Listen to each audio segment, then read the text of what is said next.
अच्छा संस्कार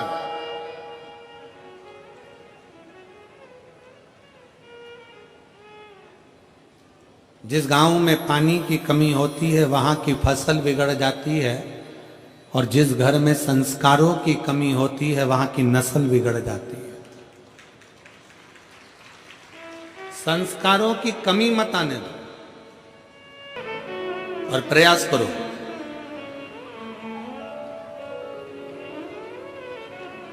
जितना समय मिलता है ना उतना समय अपने बच्चों को संस्कार देने में भी लगाया करो। थोड़ा थोड़ा समय, थोड़ा समय। तन, मन और धन, ये तीन अगर ठाकुर में नहीं लगते, ठाकुर मतलब जानते हो ना, हमारे आगे बैठे हैं लड्डू गोपाल जी, ठाकुर जी, शंकर जी, भोलेनाथ जी, राम जी, ये सब तन, फिर से बोलो, तुम लोग बोलो क्या क्या चीज, तन, मन और धन, ये तीन ठाकुर में नहीं लगते तो ठेके पे लग जाते हैं।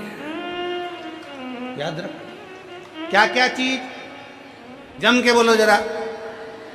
तन, मन और धन अगर भगवान में नहीं लगते, ठाकुर में नहीं लगते तो ठेके पे लग जाते हैं। इसलिए अपने तन को भी परमात्मा में लगाओ और मन को भी परमात्मा में लगाओ, और थोड़ा धन हो तो उसको भी परमात्मा में लगाओ, तो गलत जगह पर नहीं जाए।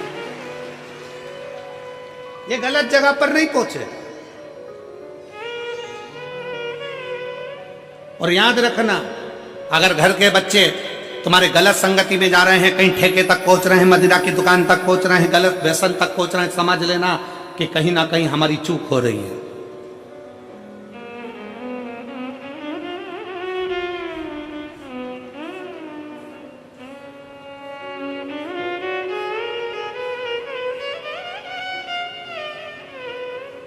कहीं ना कहीं हमारी चूक हो रही है।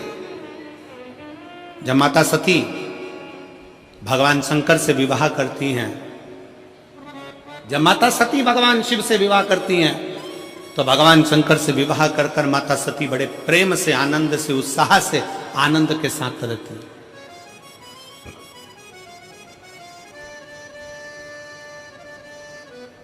बड़ी उमंगता में माता सती रहती हैं, बड़ी उमंगता।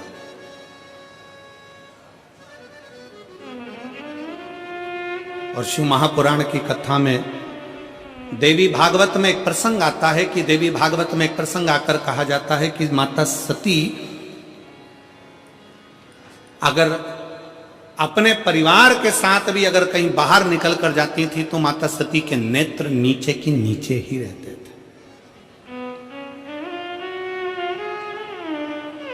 माता सती के नेत्र नीचे रहते थे।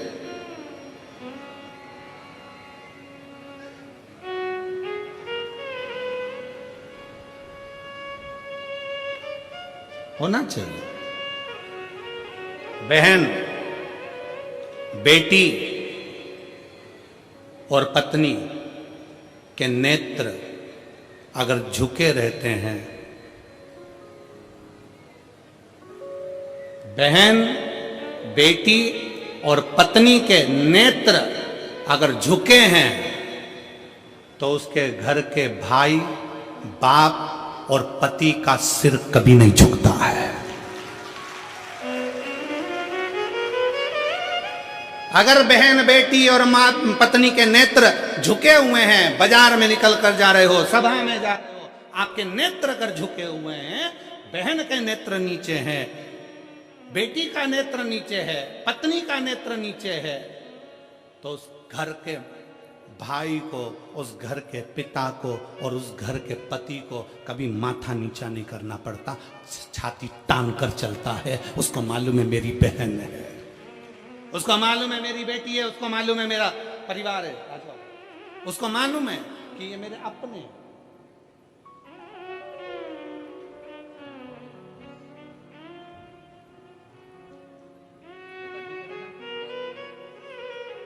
एक उसके लिए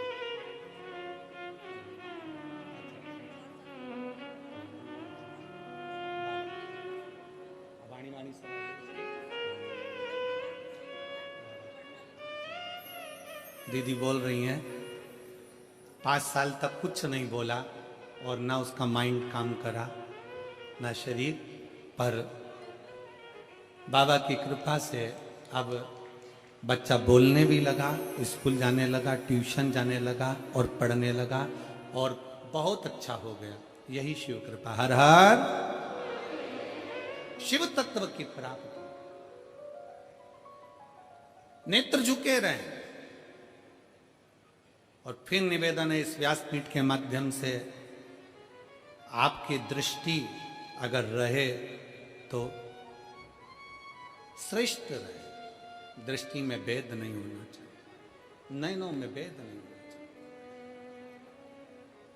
गलत सोच, गलत विचार, गलत दृष्टि हमको गलत मार्ग की ओर लेकर चली जाती है और फिर वही दुख, वही तकलीफें हमारे जीवन में आती है। वही तकलीफ। हुआ क्या था, बिंदु और चंचुला की कथा कल अपन ने श्रवण करी और भगवान ईश्वर जी और गौरा जी उनकी कथा के यजमान बने, शंकर पार्वती उनकी कथा के यजमान बने। किसकी गलती थी? बिंदु का ब्राह्मण था, चोरी नहीं करता था। बिंदु का ब्राह्मण था, छल नहीं करता था। बिंदु का ब्राह्मण था, बेईमानी नहीं करता था। केवल चंचुला देवी ऐसी आई और वो चंचुला देवी ने कहा कि तुम्हारे घर में मैं विवाह कर आई हूं, क्या है ये? तुम्हारे घर में कुछ भी नहीं, तुम्हारे घर में वैभव नहीं, तुम्हारे घर में धन नहीं। पति को उसने चोरी में लगा दिया। कहीं से भी लाओ, कहीं से भी लाओ, पर लाओ, मुझे चाहिए। पति चोरी नहीं करता था, बिंदुक चोरी नहीं करता था। कभी कभी अपने मन में विचार लाइएगा कि बिंदुक जब चोरी करता था, बेकार काम करता था, गलत काम करता था, तो उसके लिए शंकर भगवान जजमान बनने की क्या जरूरत थी? शिव जी को जजमान बनने की क्या जरूरत थी? शंकर जी को कथा सुनने की क्या जरूरत थी? उसकी मुक्ति के लिए शंकर जी ने क्यों प्रयास किया? क्योंकि बिंदुक चोर नहीं था, बिंदुक छली नहीं था, बिंदुक ब्राह्मण होकर भी प्रपंच नहीं करा।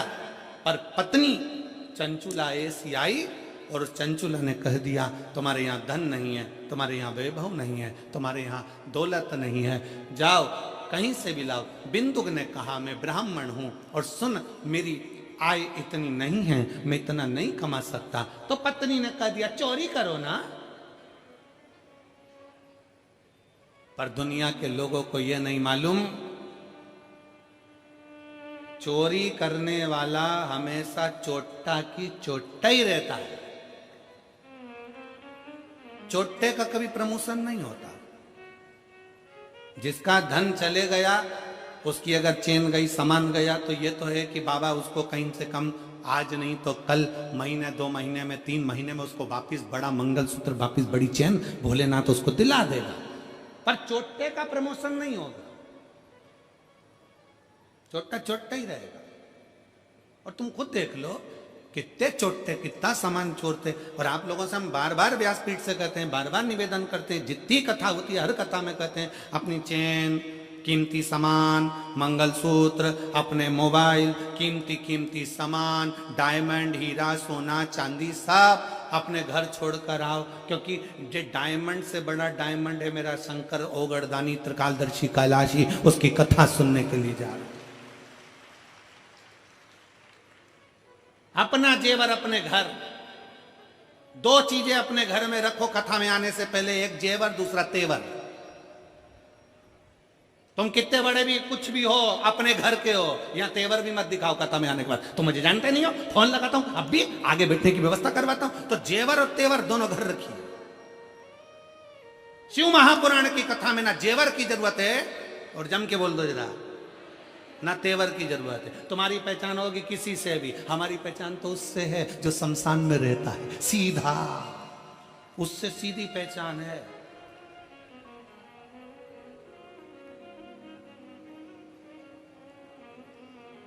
तो दोनों चीजें अपने घर पर रखो, एक जेवर भी और एक तेवर भी। शिव महापुराण में आओ ना तो दोनों चीजें छोड़कर आओ। कितने भी सेठ हो, कितने भी पैसे वाले, कितने भी करोड़पति, कितने भी अरबपति, कितने भी धनपति, अपनी जगह पर हो गए। शंकर जी के पास जो भी जाता है ना, वो एक जैसा। शमशान में कोई, तुम्हारे यहाँ मेरठ में भले ऐसा होता होगा कि मरने वाले को डनलफ के गद्दे पे ले जाते होंगे, हमारे यहाँ नहीं ले जाते। हमारे यहाँ तो वही 4 बांस, 40 कंडे 4 कंधे, कुत्ते में राम नाम सत्य, सफेद और लाल कपड़ा ओढ़ा दिया, ले गए। कितना भी सेठ हो, कितना भी करोड़पति हो, कितना भी धनपति हो, कितना भी वैभवपति हो, चाहे दुनिया का कंगाल से कंगाल व्यक्ति हो, पर शंकर भगवान के दरवाजे पर शमशान में जब पहुंचेगा उसकी शान सम होगी, इसलिए उसका नाम शमशान है। वहां सबका लेवल बराबर है, कोई बड़ा नहीं, कोई छोटा नहीं, अपने घर कर हो गए तो छोड़ आओ अपने घर पर। जितने जितने लोग कथा सुनने के लिए मेरठ में आए, या रायपुर जब कथा रहे, रायपुर में कथा रहेगी 24 तारीख से 30 तारीख तक। रायपुर में पुराना धमतरी रोड, सेज बाहर रायपुर। कथा का समय रहेगा 2 बजे से 5 बजे तक, रायपुर छत्तीसगढ़ की कथा का। 24 दिसंबर से 30 दिसंबर तक कथा चलेगी, जिसके आयोजक रहेंगे कमल जी देवांगन। तो हम तो उनसे भी कहेंगे, जो भी कथा सुनने आए अपना जेवर अपना तेवर अपने घर छोड़ कर आओ। यहाँ तो बाबा क्यों किया, हम तो बाबा के भरोसे चलते हैं, हम तो बाबा के भरोसे चलते हैं। ये दुनिया वाले जलते हैं, ये दुनिया वाले जलते हैं, भोले बाबा के भरोसे चलते हैं, शंभू बाबा के भरोसे चलते हैं। तो शिव महापुराण की कथा कर रही है, भगवान शंकर का चरित्र कर रहा है। कुछ आभूषण, आभूषण है मेरा शंकर, कोई आभूषण नहीं है, आभूषण मेरा शिव है, मेरा शंकर ओघड़दानी त्रिकालदर्शी कैलाशी अविनाशी। नेत्र बंद करे माने, रुद्राक्ष प्रकट हुआ।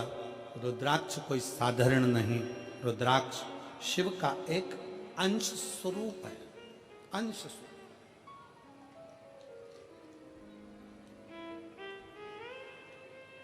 हमारे मार्ग को सुलभ बनाने का काम करता है रुद्राक्ष। सुलभ बनाने, इसलिए प्रयास करें कि तन मन और धन काय में लगाएं। जम के बोलो जरा, ठाकुर में लगाएं, भगवान में लगाएं, शिव में लगाएं, भक्ति में लगाएं। अगर ये तन भी अगर नहीं लगा तो एक दिन ये भी बेकार हो जाएगा, और मन और धन ये भी अपने अपनी मंजिल तक नहीं पहुंच पाए। इसको श्रेष्ठता की जगह लगा।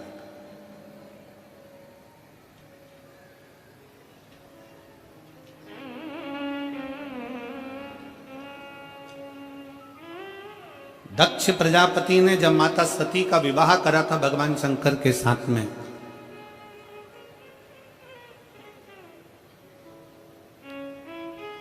दक्ष प्रजापति ने जब माता सती का विवाह भगवान शिव के साथ करा था, तो शास्त्र कहता है कि दहेजा में इतना अंबारियां दी गई, इतना वैभव दिया गया, इतना धन दिया गया, इतनी संपदा दी गई दहेजा में, इतना इतना सामान दिया गया दहेजा में। सती माता देख रही थी कि मेरे पिता ने हीरा पन्ना, दक्ष प्रजापति हैं, दक्षों के राजा हैं, इतना इतना आभूषण, इतना इतना धन, इतना इतना वैभव, इतना इतना पूंजी माता सती की विवाह में दिया गया, इतना वैभव दिया गया।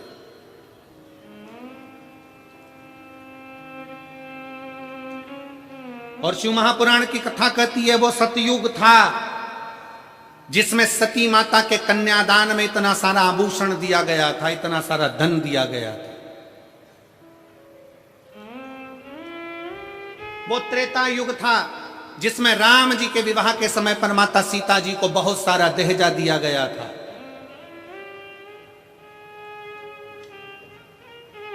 वो द्वापर होगा जिसमें भगवान कृष्ण के मंगल विवाह में दहेज दिया गया होगा। परशु महापुराण की कथा कहती है ये कलयुग चल रहा है, इस कलयुग में अगर बेटी को कन्यादान में कुछ देना है तो अच्छी शिक्षा बेटी को देकर भेजिए, उससे बढ़कर कन्यादान कुछ नहीं। बेटी को अच्छी शिक्षा देकर भेजिए, बेटी को अच्छा विद्वान बनाकर भेजिए, उच्च शिक्षा, अच्छा अध्ययन कराइए, अच्छे कॉलेज में, अच्छे स्कूल में बच्चों को पढ़ाइए। अपनी बेटी को अच्छा पढ़ाकर अच्छी विद्वत्ता देकर भेजिए, क्योंकि बेटी के जीवन में पेट्रोल पंप देखा, गाड़ी देखी, बंगला देखा और मालूम पड़े कि लड़का कहीं गलत विचारों से जुड़ा हुआ मिल गया तो बेटी को रोना नहीं पड़ेगा। अपनी मेहनत खुद करना जानती है, अपना परिश्रम खुद करना जानती है। इसलिए बेटी को कन्यादान में अगर कुछ देना चाहते हो, बेटी को कन्यादान में कुछ प्रदान करना चाहते हो, वो सतयुग था, वो त्रेता था, वो द्वापर था, पर कलयुग का सबसे बड़ा कन्यादान अगर कुछ है तो एक माँ बाप अपनी बेटी को अच्छा पढ़ाएं, अच्छा विद्याध्ययन कराएं, उसको काबिल बनाएं और उस पद तक पहुंचाएं कि तुम्हारी बेटी जिस दिन तुमसे मिलने के लिए आए तो खुश होकर कहे, पापा आज मेरा प्रमोशन हो गया, आज मैंने फिर एक कंपनी में आगे बढ़कर नौकरी करी है, पापा आज मुझे सम्मान मिला है, पापा आज मैंने ये किया है। बेटी की प्रतिष्ठा, बेटी का कन्यादान, धन, ये गोदरेज की अलमारी हो, फ्रिज हो, कूलर हो, वॉशिंग मशीन हो, ये लैपटॉप हो, इससे बेटी का कन्यादान नहीं है। बेटी का कन्यादान है उसकी उच्च शिक्षा।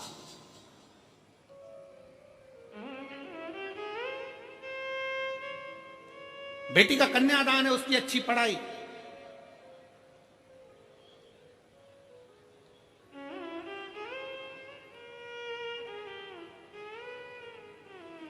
बहुत बड़े बड़े सम्मेलन होते हैं, बहुत बड़े बड़े आयोजन होते हैं, जिसमें बहुत सारा सम्मेलन में भी दहेज दिया जाता है। वहां इतने लोगों का ब्याह, अलमारी दी, ये दी, वो दी, ये दिया, वो दिया। शिव महापुराण की कथा कहती है ये तो सब पुराना डिजाइन है। अगर सबसे अच्छा कन्यादान है तो आप आज के जमाने में सनातन धर्म की बेटियों को सनातनी बनाने का प्रयास कर दो और उच्च शिक्षा का प्रयास कर दो, उससे बढ़कर कोई कन्यादान नहीं, उससे बढ़कर कोई कन्यादान नहीं। और फिर कथा में आइए, माता सती के विवाह में कन्यादान में ढेर सारा आभूषण, रतन, माणिक, मोती, सोना, चांदी, हीरा, पन्ना, अंबर, पीतांबर, गाड़ी, बंगला सब दिया गया। फिर माता पार्वती जी का विवाह हुआ तो कन्यादान में कुछ नहीं दिया गया। क्यों? क्योंकि हिमालय राज की बेटी माता पार्वती भगवान शंकर की भक्ति में लीन थी। हिमालय राज ने देख लिया कि मेरी बेटी ने अच्छी शिक्षा ग्रहण कर ली है, अच्छा विद्याध्ययन ग्रहण कर लिया है, तो मेरी बेटी को अभी दहेज के समान की नहीं, मेरी बेटी तो खुद संस्कारित है। जिस घर में जाएगी वहां बंगला बना देगी, जिस घर में जाएगी वहां आभूषण ले आएगी, जिस घर में जाएगी वहां अंबर पीतांबर हो जाएंगे। और हम वही सोच लेकर बैठे।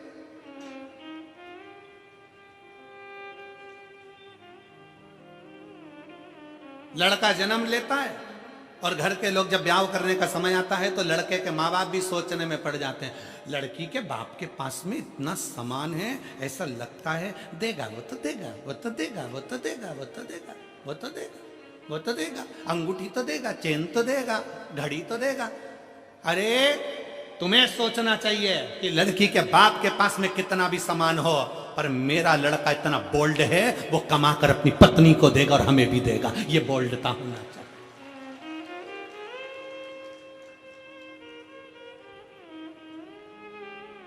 पर हम सोच हमारी लेकर बैठे हैं। इस कलिकाल में रहने के बाद भी हमारी सोच हम छोटी सी लेकर बैठे हैं। शंकर भगवान माता पार्वती जी के साथ ब्याह करे, हिमालय राज ने हाथ जोड़कर पूछ लिया, मैं हिमालय राज हूं, हिमालयों का राजा हूं, बताओ शंकर भगवान तुम्हारे कन्यादान में पार्वती जी के क्या क्या दिया जाए। ये सारा महल, सारा नगर, सारी दौलत, सारी संपदा तुम्हारी है भोलेनाथ, क्योंकि तुम मेरे दामाद हो, तुम मेरे जमाई हो। बताओ तुमको क्या दिया जाए कन्यादान में। पार्वती जी के कन्यादान में क्या दिया जाए। शंकर जी जानते थे मेरा ब्याह सती से हुआ था तो कन्यादान में बहुत मिला था, कन्यादान में बहुत मिला था, पर सती के अंदर अहंकार भी बहुत आ गया था, क्योंकि मेरे पिता ने दिया है, मेरे बाप ने दिया है, ये मेरा है। और वो सती माता जलकर भस्म हो गई तो शंकर भगवान ने कह दिया कन्यादान में कुछ मत देना, बस पार्वती दे दो, उसमें अगर संस्कार होंगे तो ये दौलत लंकापति रावण को सोने की लंका देने वाला भी अपने लिए महल बना सकता है। क्या करूं कन्यादान? माता सती को बार बार शंकर भगवान समझाते थे, हे सती अभिमान नहीं करना, हे सती अहंकार मत करना। पर सती कुंभज बाबा के आश्रम में कथा श्रवण करने के लिए गए, माता सती के अंदर अहंकार उत्पन्न हो गया। सती जी को लगा ये कथा वाचने वाला, ये कथा कहने वाला जब मुझको प्रणाम कर रहे हैं, कथा वाचने वाले जब मुझे प्रणाम कर रहे हैं, तो ये तो मेरे आगे फिर छोटे। कथा वाचने वाला जब व्यासपीठ पर बैठता है तो आप सबको नमन करता, प्रणाम करता है। बोलो करता है कि नहीं करता? हम भी आते हैं, आपको प्रणाम करते हैं, नमन करते हैं। क्यों करते हैं? क्योंकि कथा वाचने वाला बड़ा नहीं है, कथा सुनने वाला बड़ा।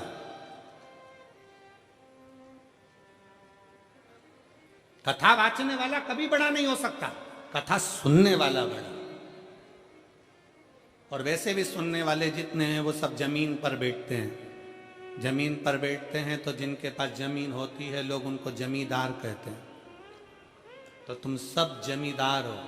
कथा वाचने वाला तो चार पाए की चौकी पर बैठा है, जमीन पर बैठे तो जमींदार, चौकी पर बैठे तो चौकीदार।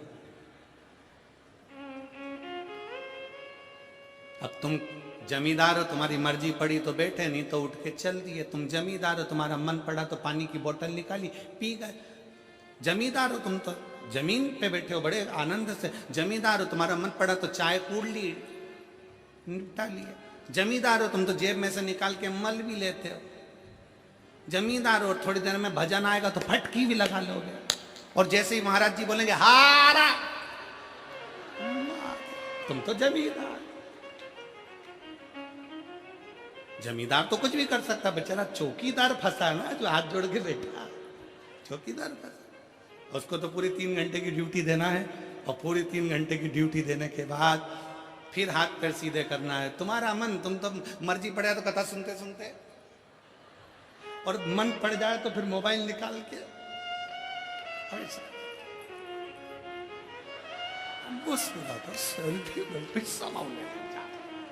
तो जमींदार हो, जमींदार तो कुछ भी कर सकता। बात तो चौकीदार की अड़ी है, बात चौकीदार की। और आज के जमाने में चौकीदार की बड़ी टेंशन है। पूरा भारत हिला पड़ा है चौकीदार के चक्कर में, बड़ी टेंशन चौकीदार। और महाराज हमारे दो ही रिश्तेदार। कई माताएं कहती हैं हम क्या शिव जी को जल चढ़ा सकते हैं, हम क्या पशुपति व्रत कर सकते हैं, हम क्या शंकर जी की स्तुति। कौन मना कर रहा है? कौन मना कर रहा है? फिर किसी ने कहा गुरुजी हमारे यहाँ भी अभी शादी हुई है, तो क्या शंकर जी के मंदिर जा सकते हैं, जल चढ़ा सकते हैं? कौन ने मना करा? फिर किसी ने कहा गुरुजी गर्भ ठहर गया तो शंकर जी के मंदिर जाए कि नहीं जाए? कौन मना करा? एक आध बार ऐसे बाबाओं को पकड़ के तो लाओ हमारे पास, जो कौन सी पुराण में से बोल दिया कि गर्भ रहे तो शिव जी के मंदिर मत जाओ, घर में शादी रहे तो शिव जी के मंदिर मत जाओ, भगवान शंकर की स्तुति मत करो, शिव का भजन मत करो, शंकर को जल मत चढ़ाओ। कौन कहता? महाराज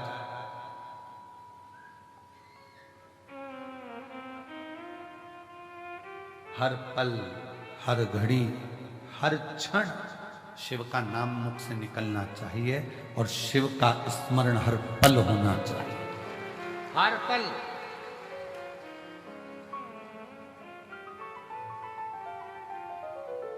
गर्भ में बच्चा है, शिव के मंदिर मत जाओ, लोग कह दिए। किसी ने यह नहीं कहा कि खाना मत खाओ। घर में शादी हो रही है, कोई ने कहा घर शिव के मंदिर मत जाओ। तो किसी ने यह नहीं किया कि पार्टी में डांस मत करना और खाना मत खाना। भोजन 3 बार चल रहा है, भजन छूट गया। 3 बार भोजन, भजन 1 बार, उसमें भी उलझन आती है बार बार। दुनिया भगवान से दूर कर रही है। फिर किसी ने कहा अगरबत्ती में तो बांस होता है, मत जलाओ। ये जो अक्ल दें तुमको कि अगरबत्ती में बांस होता है, अगरबत्ती मत जलाओ, ये एक दिन तुम्हारे हाथ में मोमबत्ती पकड़ाना चाहते हैं, इसलिए मना कर रहे हैं।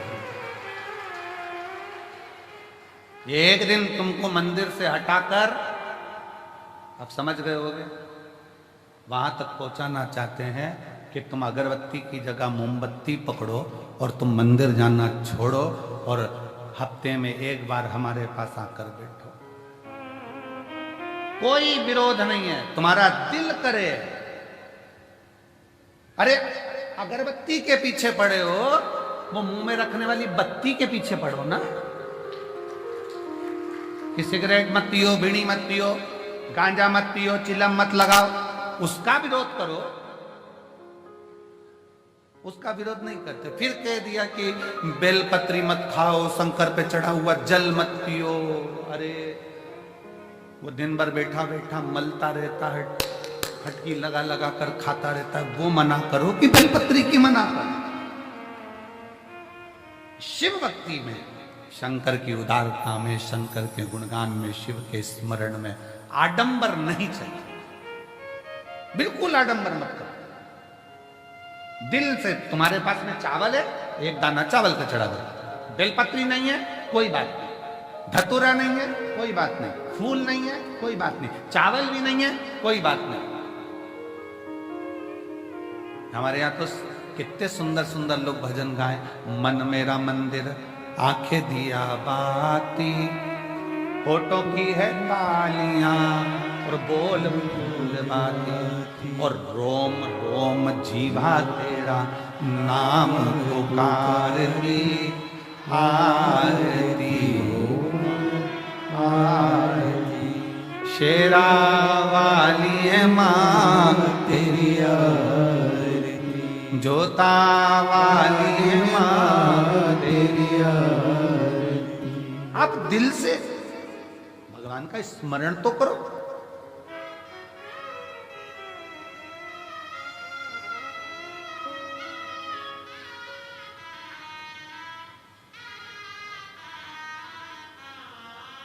आप शिव भक्ति का स्मरण तो करो। जब शिव भक्ति का स्मरण करोगे तो शिव तुम्हारी साक्षी में होगा। शिव साक्षी में।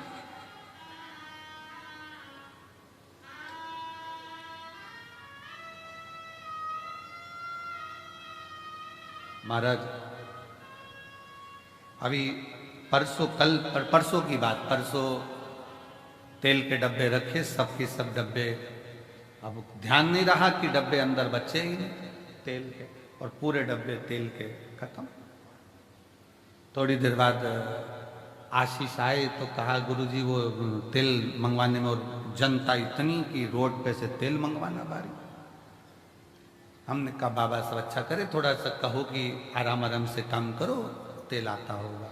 थोड़ी देर बाद वो मधुर विजयवर्गीय आया और आशीष से कहता है कि भंडारा चलाने के लिए हम तेल लाए थे, तो वहां पर लोग कम रुक रहे हैं, सारे तेल के डब्बे भरवा के यहां छोड़कर चले गए।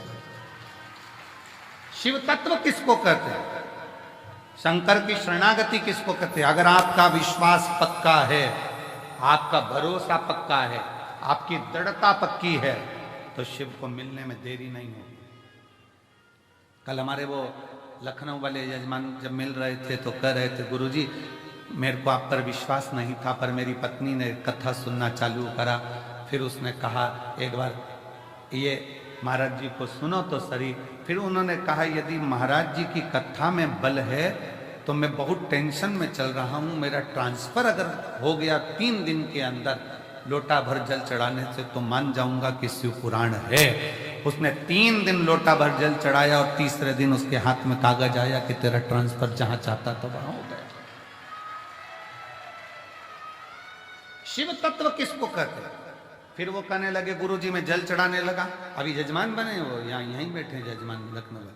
तो फिर वो कहते हैं कि गुरुजी बाबा से मैं जो मांगता हूं श्री शिवाय नमस्तुभ्यम बोलता हूं, दिल से प्रार्थना करता हूं। घर के दरवाजे पर चिपका दिया श्री शिवाय नमस्तुभ्यम, गाड़ी पर लिखा दिया श्री शिवाय नमस्तुभ्यम, दुकानों पर लिखवा दिया श्री शिवाय नमस्तुभ्यम। अब जो काम करता हूं मंत्र का उच्चारण कर कर करता हूं। आपने कहा था कि दरवाजा बंद रहता है, श्री शिवाय नमस्तुभ्यम लिखा होता है, बाहर खड़ा हुआ व्यक्ति जब दरवाजे पर पढ़ता है श्री शिवाय नमस्तुभ्यम, जब हम दरवाजा खोलते हैं तो उस पड़े हुए व्यक्ति के मुख का दर्शन करते हैं तो हमारा भी कार्य सफल है, हमारा भी कार्य सफल हो जाता है। इसलिए निवेदन है श्री शिवाय नमस्तुभ्यम तुम्हारे दरवाजे पर लिख लो, गाड़ी पर लिख लो, दिल पर लिख लो, श्रवण शक्ति में जिह्वा पर लिख लो, दृष्टि में लिख लो। जब कहीं लगे कि ये तकलीफ है, 2 मिनट नीचे बैठे, पालकी लगाई और बाबा को पुकारो, श्री शिवाय नमस्तुभ्यम, श्री शिवाय नमस्तुभ्यम, श्री शिवाय नमस्तुभ्यम, श्री शिवाय नमस्तुभ्यम। जब जब तकलीफ हो तब उसको दिल से पुकार कर सकते।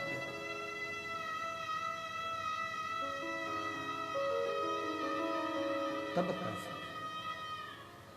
और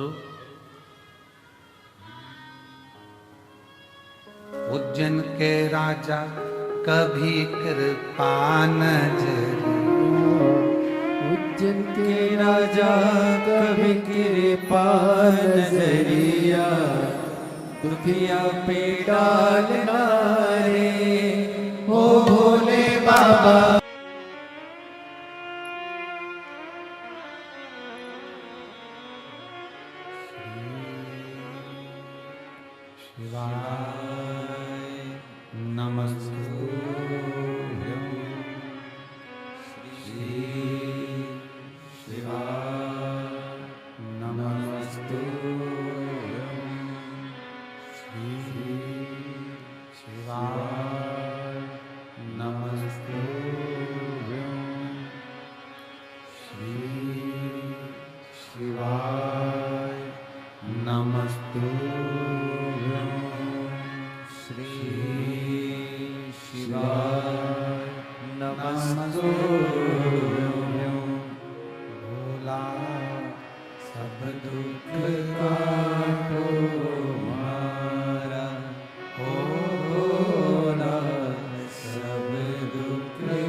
बाबा देवादिदेव महादेव शिव, ओगरदानी, त्रिकालदर्शी, कैलाश अविनाशी शंकर की कथा कर रहे हैं।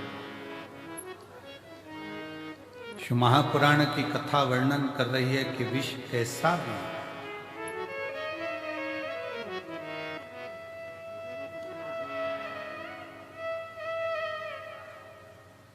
वो हमको जिंदगी जीना सिखाता है, जीवन जीने का तरीका सिखाता है। मंजिल तक पहुंचाने का कार्य करते हैं। मन शिव कथा कर रही है, शिव महापुराण की कथा वर्णन कर रही है। हृदय चित्त में चंद्रदेव के मन में कितना भाव होता, जब स्वयं ससुर ही श्राप दे दे चंद्रदेव को कि तेरी काया ही गल कर गिर जाए तो कौन सा हो।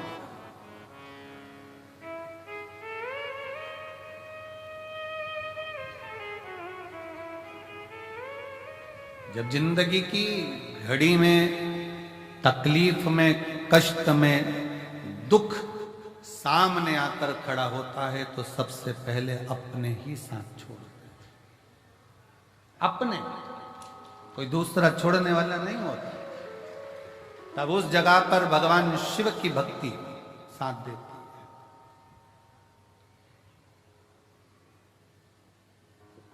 है। एक बहुत अच्छा पत्र आया है, देखिए। मैं द्रौपदी कुशवाहा, इंदौर नंदा नगर की रहने वाली हूँ। कहीं बैठी हो तो हाथ हिला सकती हैं। द्रौपदी कुशवाहा, इंदौर नंदा नगर की रहने वाली हूँ। कहीं बैठी हो तो हाथ हिला सकती हैं और बेलपत्र लेने के लिए आ सकती हैं। मैं द्रौपदी कुशवाहा, इंदौर नंदा नगर की रहने वाली हूँ। बाबा के चाकरी करने वाली दासी हूँ। मेरी बेटी रीना कुशवाहा, उसकी आंखों के ऊपर एक बड़ी सी फुंसी हो चुकी थी। डॉक्टर को, पत्र एलईडी पर चल रहा है, डॉक्टर को दिखाने पर डॉक्टर ने बताया कि अरविंदो ले जाओ। हम वहां पर पता चला कि यह इस फुंसी के माध्यम से मालूम पड़ा कि उसको कैंसर है। और हम वहां 10 दिन तक भर्ती रखे और परेशानियां भी अब ये जीवन की आ गई कि बेटी एक, कमाने वाला घर में कोई नहीं, वही मेहनत कर कर हम बुजुर्गों को भोजन दे देती है। और आज उसको कैंसर हो गया, वो भी आंख का। 10 दिन बाद मैंने अपनी बेटी को कहा कि सियोर वाला महाराज आता है टीवी पे और कथा में बहुत से उपाय भी बताता है, पर उसे विश्वास नहीं होता था। पर मेरे कहने पर उसने एक बार कथा देखी और मैंने डॉक्टर से कहा कि मेरी बेटी को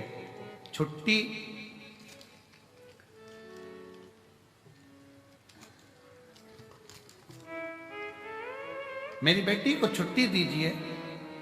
छुट्टी देने से मना कर दिया और मेरी बेटी की रिपोर्ट वहीं पर रही और रिपोर्ट दिल्ली पहुंचाने को कहा। डॉक्टर ने रिपोर्ट दिल्ली पहुंचाई और हाथ खड़े कर दिए कि उसे घर ना ले जाएं क्योंकि कैंसर शरीर के अंदर फैल रहा है। अब जब दिल्ली के डॉक्टरों ने कह दिया कि इसको कैंसर है और फैल रहा है, ऐसे में अब क्या करते, अब करें तो करें क्या। पर मैं कथा सुनती हूं, मैंने शिव पर भरोसा करा और मैंने शंकर पर भरोसा कर कर 1 लोटा जल चढ़ाना प्रारंभ करा। आपका धतूरे का एक उपाय था, 7 धतूरे वाला।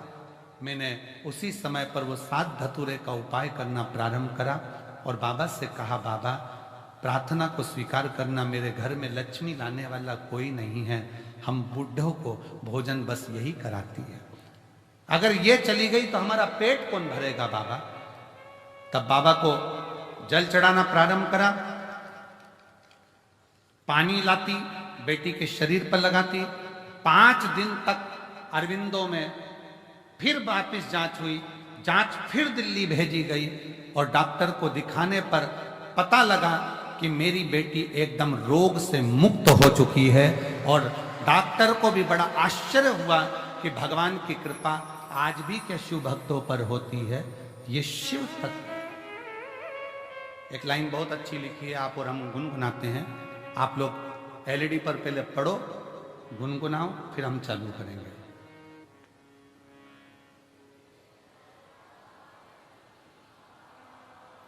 थोड़ी आवाज तेज आना चाहिए आपकी। तेरे दरबार की बाबा निराली शान देखी है, तुझे देते नहीं देखा, पर झोली भरी देखी है। मुख दुनिया मोड़ेगी, बाबा तू मुखड़ा मोड़े। मेरी लगी परिधीनु बाबा तुए बिना।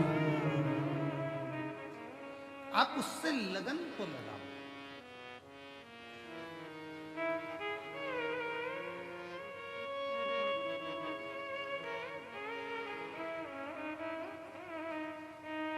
एक बहन ने पत्र में लिखा है कि गुरुजी,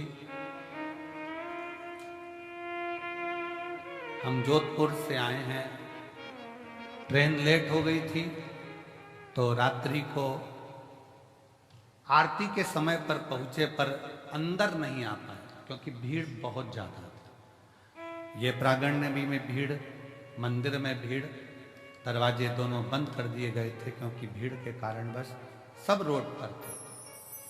अब एक निवेदन है आपसे, अगले वर्ष 2026 में हम जैसे लाखों भक्त रोड पर ही सोते हैं, रोड पर ही रहते हैं और इतनी भीड़ के कारण वह अंदर नहीं आ पाते, तो प्रयास करें कि एक एलईडी, 2 एलईडी रोड पर लगाई जाए।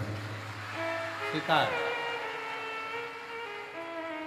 अगले वर्ष हम पूर्ण प्रयास 2026 में जैसा जैसा बाबा करेगा, अब की बार बहुत प्रयास करा इस प्रांगण को बड़ा करने का, और सरकारी आंकड़ों के हिसाब से कल और परसों मिलाकर लगभग 12 लाख लोग यहाँ पहुँच चुके थे।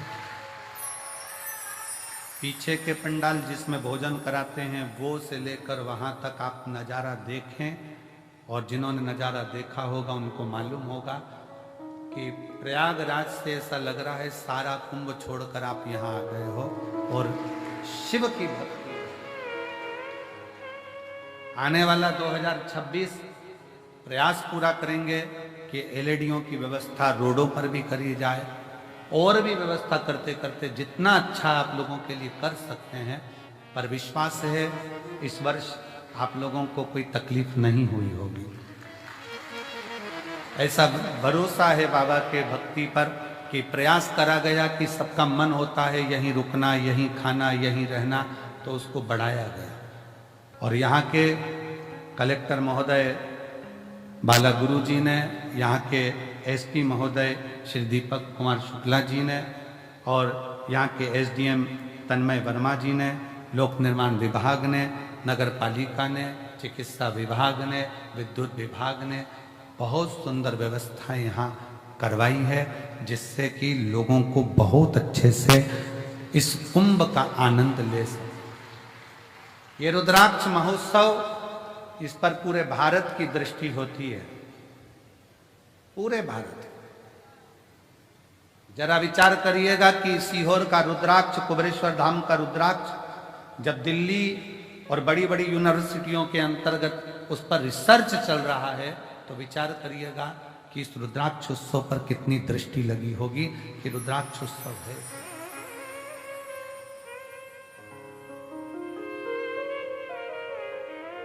एक विश्वास अपने अंदर रखिए, एक भरोसा, और जब विश्वास और भरोसा दृढ़ होगा तो शिव को मिलने में देरी नहीं होगी। चंद्रदेव के मन में ये बात आ गई। चंद्रदेव भगवान शंकर के साड़ू भाई, साड़ू ससुर ने श्राप दिया है, ससुर।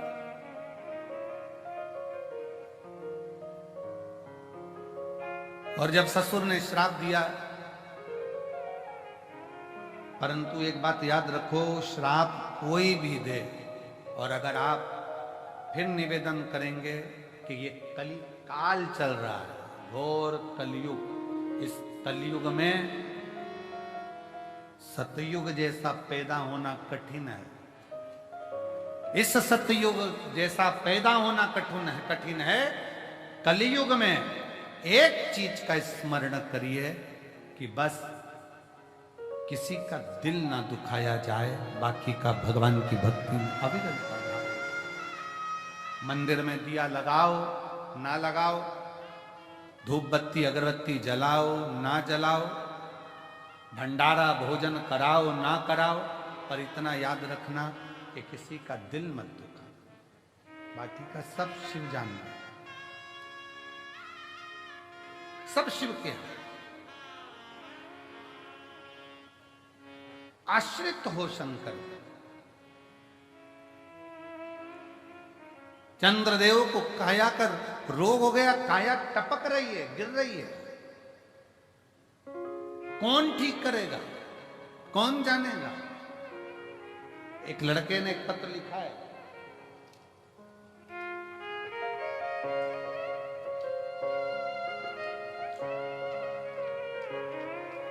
मेरा नाम राजेश प्रसाद कुशवाहा है, मैं उमरी वार्ड नंबर 2 जिला सतना मध्य प्रदेश से आया हूं। मेरा मोबाइल नंबर ये है, कहीं बैठे हो तो हाथ हिला सकते हैं, या उनके घर से कोई बैठा हो तो वह हाथ हिला सकते हैं। पत्र को LED पर पढ़ सकते हैं। राजेश प्रसाद कुशवाहा, उमरी वार्ड नंबर 2 जिला सतना मध्य प्रदेश से आया हूं। मेरा मोबाइल नंबर ये है। मेरे भोले बाबा का मैं क्या गुणगान करूं। साडू भाई के एक ही लड़का है जिसका नाम शिवम कुशवाहा है। गुरुजी, लड़के की शादी दिनांक 30/5/2024 को होनी थी। शादी के कुछ ही दिन पहले 22/5/2024 को एक रोड एक्सीडेंट में लड़के का हाथ कट गया दाहिना, और दाहिना हाथ पूरा चले गया, कंधा कट गया, कंधा टूट गया। डॉक्टर के हिसाब से यह हाथ नहीं, हाथ को काटना पड़ा।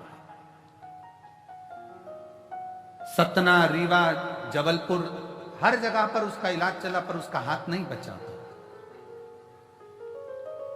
अब लड़का कहने लगा कि मेरा विवाह तो अब होगा नहीं, क्योंकि लड़की सुंदर है, वो मेरे जैसे विकलांग से क्या शादी करें। तब मां कहती है लड़के की, चिंता ना कर, अगर तू शिव की भक्ति करता है तो चिंता न करना, वो विवाह भी होगा। और वही हुआ। शिव की कृपा ऐसी हुई, लड़का हाथ तो कट गया, जब हाथ कटने के बाद पुनः वापिस जल चढ़ाना प्रारंभ किया तो बाबा की कृपा से उस लड़की ने कहा कि अब मैं शादी इसी लड़के से करूंगी जिससे मेरा विवाह होगा। गुरुदेव, एक हाथ का लड़का, उससे कौन विवाह कर सकता है? परंतु मेरे भोले तेरा सहारा है, मेरे भोले तेरा सहारा है, मेरी नैया का तू किनारा है, मेरी नैया का तू किनारा है। मेरे बाबा तुझे पुकारा है, मेरे बाबा तुझे पुकारा है, मेरी नैया का तू किनारा है, मेरी नैया का तू किनारा है। शिव की आश्रितता रहे, भगवान शंकर की शरणागति रखे, और जब शिव की आश्रितता होगी, शंकर भगवान की शरणागति होगी, तो जीवन के सारे दुख अपने आप कटते चले। दुनिया के सारे दुख अपने आप कटे। आपका विश्वास दृढ़। चंद्र ने विचार कर लिया, चंद्र के मन में यह भाव आ गया, चंद्र ने अपने मन में यह भाव उत्पन्न कर लिया कि अब मुझे कौन बचा सकता है। तो देव ऋषि नारद ने कहा अब केवल एक ही बचा सकता है और वो है देव अधिदेव महा। ओ भोला सब दुख हो भोला सब दुख काटो मारा। शिव शंकर जपो तेरी माला, भोले बाबा जपो तेरी माला। भोला सब दुख काटो मारा। कौन साध सकता है? तो कहा नारद जी ने केवल एक है। देव ऋषि नारद कहते हैं केवल एक, और वो है भगवान शिव। केवल एक भगवान शिव। कहां मिलेंगे? चंद्रदेव पूछ रहे हैं, साड़ू भाई पूछ रहा है, शिव कहां मिलेंगे? जब व्यक्ति के पास में बड़ा सुख होता है, बड़ा आनंद होता है, तो ये भी स्मरण नहीं होता कि कौन अपना कौन पराया। चंद्रदेव का विवाह दक्ष प्रजापति की 60 कन्याओं के साथ में चंद्रदेव इतनी सुंदर स्त्रियों को प्राप्त कर लिए थे कि चंद्र गिनते नहीं किसको, कि मेरे पास में इतनी सुंदर सुंदर पत्नियां स्त्रियां है, मेरा वैभव है, मेरा धन है, दौलत है, संपदा है, सत्ता है, सब कुछ है। एक बात हमने पहले कही थी, वो तो स्मरण में आप लोगों के होगा। सबसे कठोर दुनिया का अगर कुछ है तो वो लोहा है। क्या कठोर है? लोहा। जिसकी तलवार बन जाती है, गुप्ती बन जाती है, बंदूक बन जाती है और लोग मर जाते हैं। पर लोहे से भी अगर कुछ कठोर है तो वो अग्नि है। लोहे से कठोर क्या है? अग्नि। क्यों? अग्नि लोहे को भी जम के बोलो जरा, गला देती। अब अग्नि सोचे कि मैं कठोर हूं, मैं प्रबल हूं, तो याद रखना अग्नि से भी ज्यादा कठिन है पानी। जो एक लोटा डाला तो आग को बुझा दिया। पर पानी सोचे कि मैं कठोर हूं, तो पानी अहंकार ना करे। पानी से ज्यादा वजनी है मनुष्य, लोटा भर के गटका जाता है। लोहे से ज्यादा भारी अग्नि, अग्नि से भारी पानी, पानी से भारी मनुष्य, लोटा भर के गटका जाता है। पर मनुष्य सोचे कि मेरे बराबर कोई नहीं, तो मनुष्य से भी भारी है बीमारी, जो अच्छे अच्छे पहलवान को भी निगल जाती है। मनुष्य से भी भारी है बीमारी, जो अच्छे अच्छे सूरमा को भी निकल जाती है। पर बीमारी सोचे कि मैं प्रबल हूं, तो बीमारी से भी भारी है त्रिपुंडधारी, जो बीमारी को भी निगल जाता है। बीमारी से भी ज्यादा भारी है त्रिपुंडधारी, जो बीमारी को भी निकल जाता है। वो त्रिशूलधारी, वो त्रिपुंडधारी, वो कुबेर भंडारी, वो साधारण।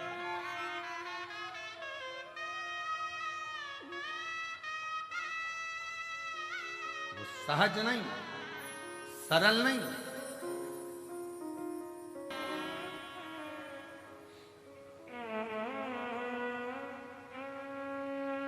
भगवान देवादिदेव महादेव, भगवान शिव, ओगड़दानी, त्रिकालदर्शी, कैलाशी, अविनाशी,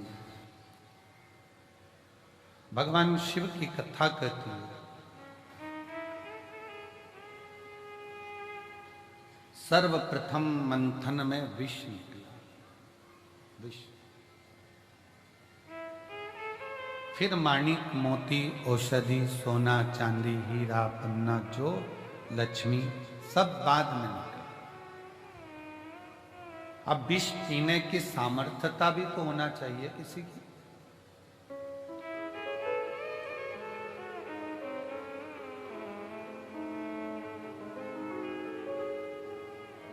अपनी स्वयं की बुराई स्वयं सुन ले, और वो बुराई सुनने के बाद कानों से और दिल से वापस निकाल दी जाए, तो समझो कि तुमने जिंदगी में बहुत बड़ा तप और साधना करी।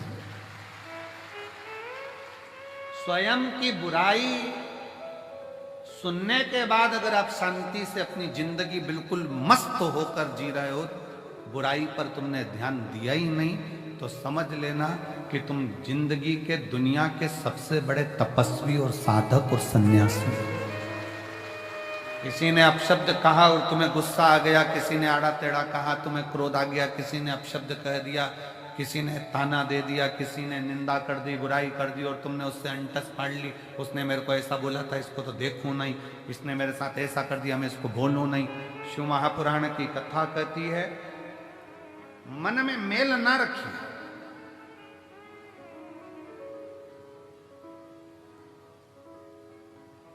मन में मेल ना रखें, थोड़ा समय का इंतजार करें। गाली देने वालों को, अपशब्द कहने वालों को, ताना देने वालों को, आड़ा टेढ़ा बोलने वाले को एक दिन समय आता है, आप उसका जवाब नहीं देते, स्वयं देवाधिदेव महादेव मेरा कुबेर भंडारी जवाब देते।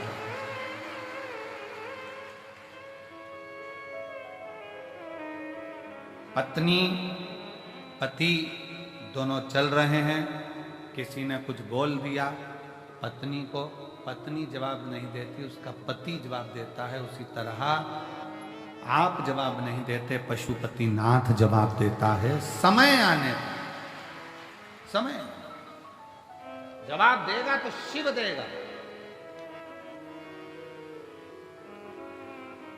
शंकर। अब थोड़ा सा इंतजार करो, थोड़ा सा। कभी मौका लगे शिव महापुराण की कथा श्रवण करने का और अपने जीवन में उतारने का, तो उतारो। शिव तत्व हो, शंकर भगवान की शरणागति, शिव की भक्ति, शिव जी की उदारता, शंकर की अविरल भक्ति को अपने भीतर धारण करो, कैसे भी, कैसे। प्रथम में विष मिले, स्वीकार करो। जो करेले का जूस ज्यादा पीता है, जो कड़वी कड़वी नीम की गोली ज्यादा खा लेता है, फिर उस पे दूसरी दवाई का असर ही नहीं होता है। अब कड़वे का, तो करेले का जूस इतना पी लिया कि वो दूसरी मिठाई और जूस का असर ही नहीं हो बे। नीम की गोली, नीम की पत्ती इतनी खा ली कि वो दूसरी दवाई असर ही ना करे। उसी तरह अपने जीवन में मान लो, अगर कष्ट बहुत मिल रहे हैं, तकलीफें बहुत मिल रही हैं, परशु महापुराण की कथा कहती है, ये कलयुग चल रहा है। इस कलयुग में अगर बेटी को कन्यादान में कुछ देना है तो अच्छी शिक्षा बेटी को देकर भेजिए, उससे बढ़कर कन्यादान कुछ नहीं।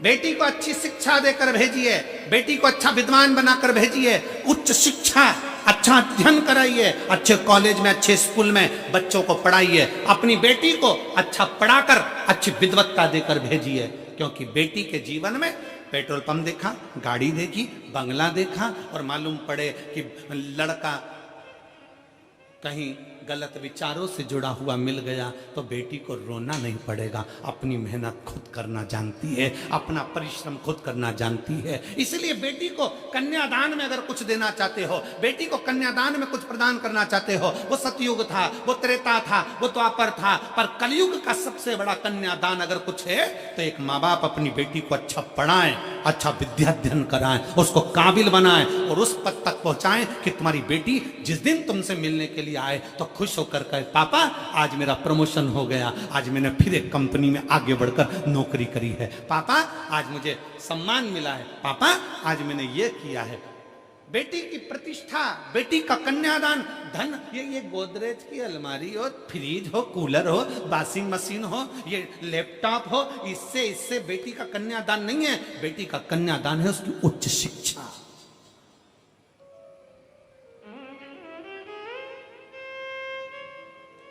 बेटी का कन्यादान है उसकी अच्छी पढ़ाई।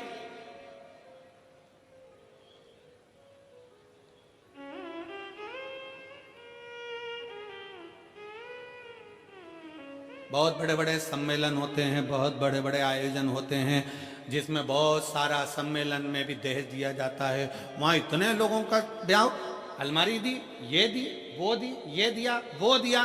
शिव महापुराण की कथा कहती है ये तो सब पुराना डिजाइन है। अगर सबसे अच्छा कन्यादान है तो आप आज के जमाने में सनातन धर्म की बेटियों को सनातनी बनाने का प्रयास कर दो और उच्च शिक्षा का प्रयास कर दो, उससे बढ़कर कोई कन्यादान नहीं, उससे बढ़कर कोई कन्यादान नहीं। और फिर कथा में आइए, माता सती के विवाह में कन्यादान में ढेर सारा आभूषण, रतन, माणिक, मोती, सोना, चांदी, हीरा, पन्ना, अंबर, पीतांबर, गाड़ी, बंगला सब दिया गया। फिर माता पार्वती जी का विवाह हुआ तो कन्यादान में कुछ नहीं दिया गया। क्यों? क्योंकि हिमालय राज की बेटी माता पार्वती भगवान शंकर की भक्ति में लीन थी। हिमालय राज ने देख लिया कि मेरी बेटी ने अच्छी शिक्षा ग्रहण कर ली है, अच्छा विद्याध्ययन ग्रहण कर लिया है, तो मेरी बेटी को अभी दहेज के समान की नहीं, मेरी बेटी तो खुद संस्कारित है। जिस घर में जाएगी वहां बंगला बना देगी, जिस घर में जाएगी वहां आभूषण ले आएगी, जिस घर में जाएगी वहां अंबर पीतांबर हो जाएंगे। और हम वही सोच लेकर बैठे।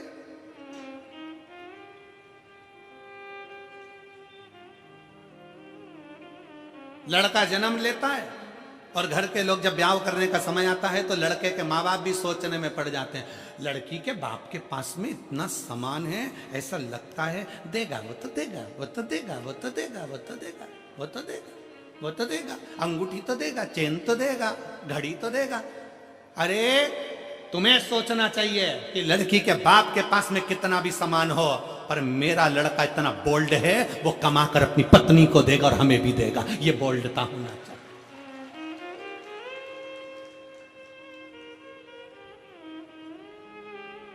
पर हम सोच हमारी लेकर बैठे हैं। इस कलिकाल में रहने के बाद भी हमारी सोच हम छोटी सी लेकर बैठे हैं। शंकर भगवान माता पार्वती जी के साथ ब्याह करे, हिमालय राज ने हाथ जोड़कर पूछ लिया, मैं हिमालय राज हूं, हिमालयों का राजा हूं, बताओ शंकर भगवान तुम्हारे कन्यादान में पार्वती जी के क्या क्या दिया जाए। ये सारा महल, सारा नगर, सारी दौलत, सारी संपदा तुम्हारी है भोलेनाथ, क्योंकि तुम मेरे दामाद हो, तुम मेरे जमाई हो। बताओ तुमको क्या दिया जाए कन्यादान में, पार्वती जी के कन्यादान में क्या दिया जाए। शंकर जी जानते थे मेरा ब्याह सती से हुआ था तो कन्यादान में बहुत मिला था, कन्यादान में बहुत मिला था, पर सती के अंदर अहंकार भी बहुत आ गया था, क्योंकि मेरे पिता ने दिया, मेरे बाप ने दिया, ये मेरा है। और वो सती माता जलकर भस्म हो गई तो शंकर भगवान ने कह दिया कन्यादान में कुछ मत देना, बस पार्वती दे दो, उसमें अगर संस्कार होंगे तो ये दौलत लंकापति रावण को सोने की लंका देने वाला भी अपने लिए महल बना सकता है। क्या करूं कन्यादान? माता सती को बार बार शंकर भगवान समझाते थे, हे सती अभिमान नहीं करना, हे सती अहंकार मत करना, पर सती कुंभज बाबा के आश्रम में कथा श्रवण करने के लिए गए, माता सती के अंदर अहंकार उत्पन्न हो गया। सती जी को लगा ये कथा वाचने वाला, ये कथा कहने वाला जब मुझको प्रणाम कर रहे हैं, कथा वाचने वाले जब मुझे प्रणाम कर रहे हैं, तो ये तो मेरे आगे फिर छोटे। कथा वाचने वाला जब व्यासपीठ पर बैठता है तो आप सबको नमन करता, प्रणाम करता है। बोलो करता है कि नहीं करता? हम भी आते हैं, आपको प्रणाम करते हैं, नमन करते हैं। क्यों करते हैं? क्योंकि कथा वाचने वाला बड़ा नहीं है, कथा सुनने वाला बड़ा।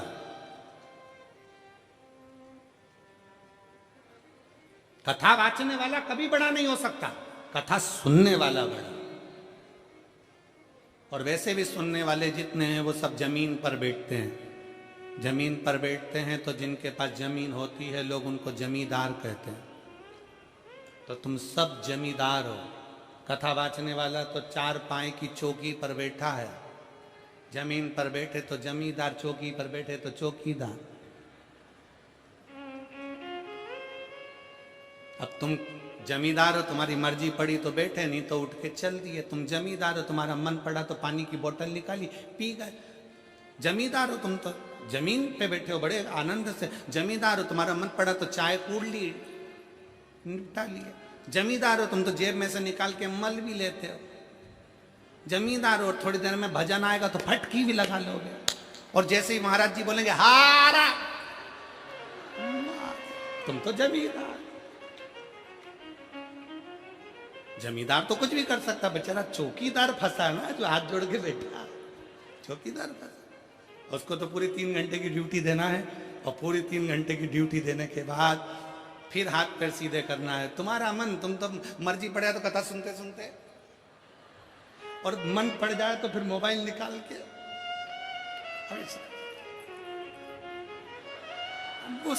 सेल्फी समाओ।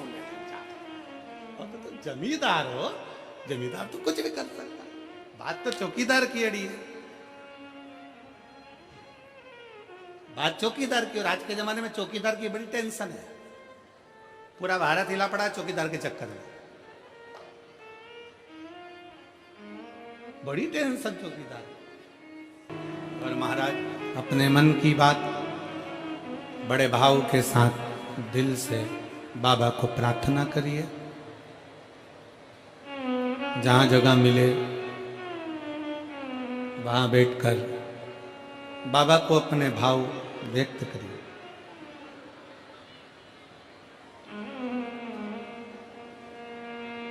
शिव महापुराण की कथा का सबसे बड़ा सार तत्व है शंकर जी से अपने दिल की बात करो।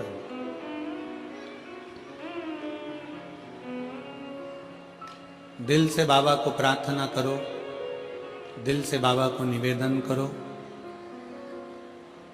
आज बाबा का प्रागट्य महोत्सव भी है। भगवान शंकर का ज्योतिर्मय स्वरूप आज ही के दिन प्रकट हुआ था, इसलिए बाबा के भाव से निवेदन कर अपने दिल की बात कहिए। सब साथ में बोलेंगे।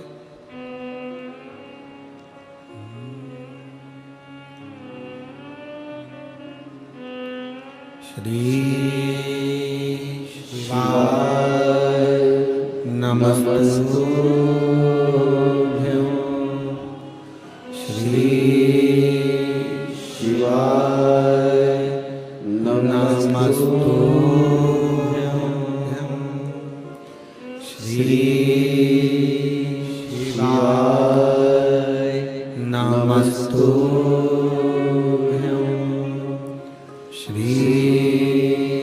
शिवाय नमस्तुभ्यं। श्री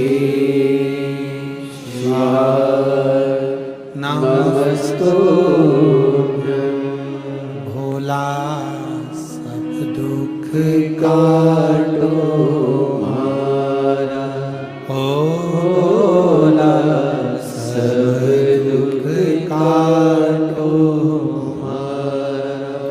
शिव शंकर जपू तेरी माला, भोले बाबा जपू तेरी माला। भोला सब दुख काटो मारा, ओ भोला सब दुख काटो मारा। वेश है मंगल मंगलकारी, वेश है मंगल मंगलकारी। शमशान वासी हमारा, शमशान वासी हमारा। ओ भोला सब दुख काटो हमारा, ओ भोला सब दुख काटो हमारा।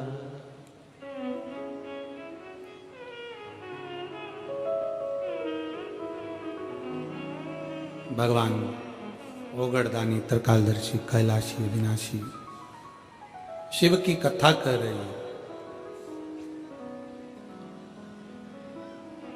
सती माता के विवाह में बहुत सारा दहेजा दिया गया, पर पार्वती माता के दहेजा नहीं।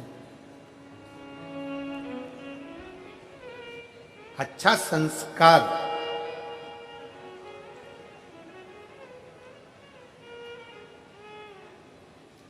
जिस गांव में पानी की कमी होती है वहां की फसल बिगड़ जाती है, और जिस घर में संस्कारों की कमी होती है वहां की नस्ल बिगड़ जाती है। संस्कारों की कमी मत आने दो। हिमालय राज्य ने माता पार्वती जी को श्रेष्ठ संस्कार दिए, श्रेष्ठ संस्कार होना चाहिए। संस्कार हम कल जा रहे थे तो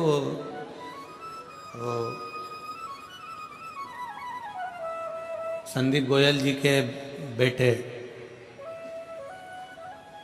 शिवम हमारे साथ में थे।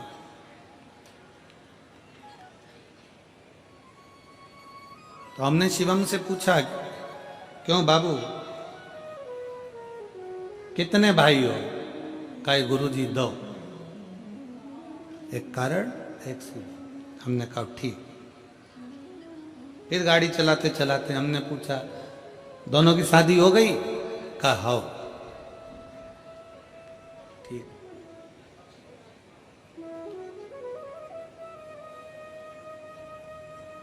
हमने कहा दोनों बहुएं? तो कहा हाँ गुरुजी दोनों बहुएं हैं। हमने कहा पढ़ी लिखी हैं सब? कहे हाँ गुरुजी पढ़ी लिखी है। हमने कहा फिर तुम अगर कोई कर्म कर रहे हो, तुम कोई कार्य कर रहे हो, या तुम्हारा कोई वो स्कूल है आदिक है, तो हमने कहा उन बहुओं को भी थोड़ा बहुत काम सौंपो, जिससे वो भी स्कूल जाएं। उनकी जो एजुकेशन उनके माँ बाप ने दी है, वो एजुकेशन का सही उपयोग वो कर सके और उसको आगे बढ़ा सके। अपने ज्ञान को दूसरे को दिया जाए। धन चोरी हो सकता है, संपदा चोरी हो सकती है, वैभव चोरी हो सकता है, सत्ता वापिस चोरी होकर बदल भी सकती है, पर आपके भीतर की विद्वत्ता, जो माँ बाप ज्ञान देते हैं, जो संस्कार देते हैं, जो विद्या अध्ययन आपने करा होता है, वो अपना ज्ञान अपन दूसरे को देकर हो सकता है कि उसको अच्छे लक्ष्य तक पहुंचा सके। और वही माता पार्वती जी का चरित्र कर रहा है। हमारे बच्चों को हम कन्यादान में कुछ दें ना दें, हमारे बच्चों को हम अलमारी, फ्रिज और वो थाली का सेट, डिनर सेट, मोती का सेट, सोफा, बोलते जाओ, सोफा सेट, हाफ सेट, और ये सब मिलने के बाद फिर ससुराल वाले अपसेट।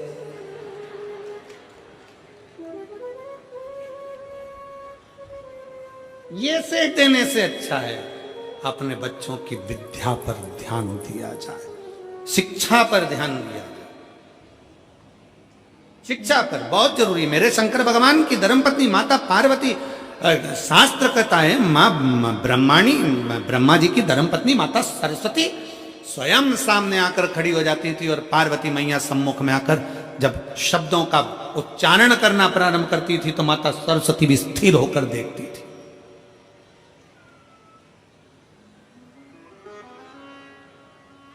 और एक बार माता ब्रह्माणी को अहंकार आ गया था। ब्रह्मा जी के सम्मुख में ब्रह्माणी ने कह दिया था, सारे स्वर मुझ में समाये हैं, मैं स्वर की देवी हूं। सारे स्वर मुझ में समाये हैं, मैं स्वर की देवी हूं। सब कुछ मुझ में भरा हुआ है, मैं ज्ञान की देवी हूं। तब माता पार्वती जी ने सरस्वती को बिठाकर कहा था, सरस्वती ऐसे शब्द कभी ना बोलिए, अहंकार के शब्द अपने भीतर ना आना चाहिए। तब सरस्वती माता भरी सभा में जब विराजमान थी, और सभा के अंतर्गत जब स्वरों का ज्ञान प्रारंभ हुआ था, तब माता सरस्वती को फिर अभिमतता का भाव उत्पन्न हो गया था। तब देव अधिदेव महादेव ने माता सरस्वती के सम्मुख में जो संगीत का स्वर अपने डमरू की नाद से दिया, वो देते ही माता सरस्वती स्तुब्ध हो गई, चुप हो गई, मौन।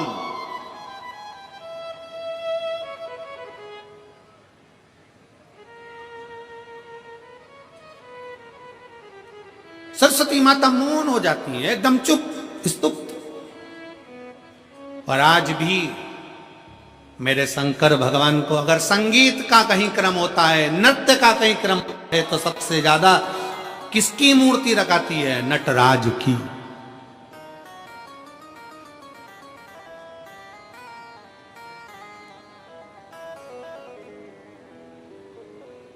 शिक्षा वो आभूषण है, शिक्षा वो हीरा है जो अपने बेटी को, अपने बेटों को जरूर दीजिए, बहुत जरूरी है।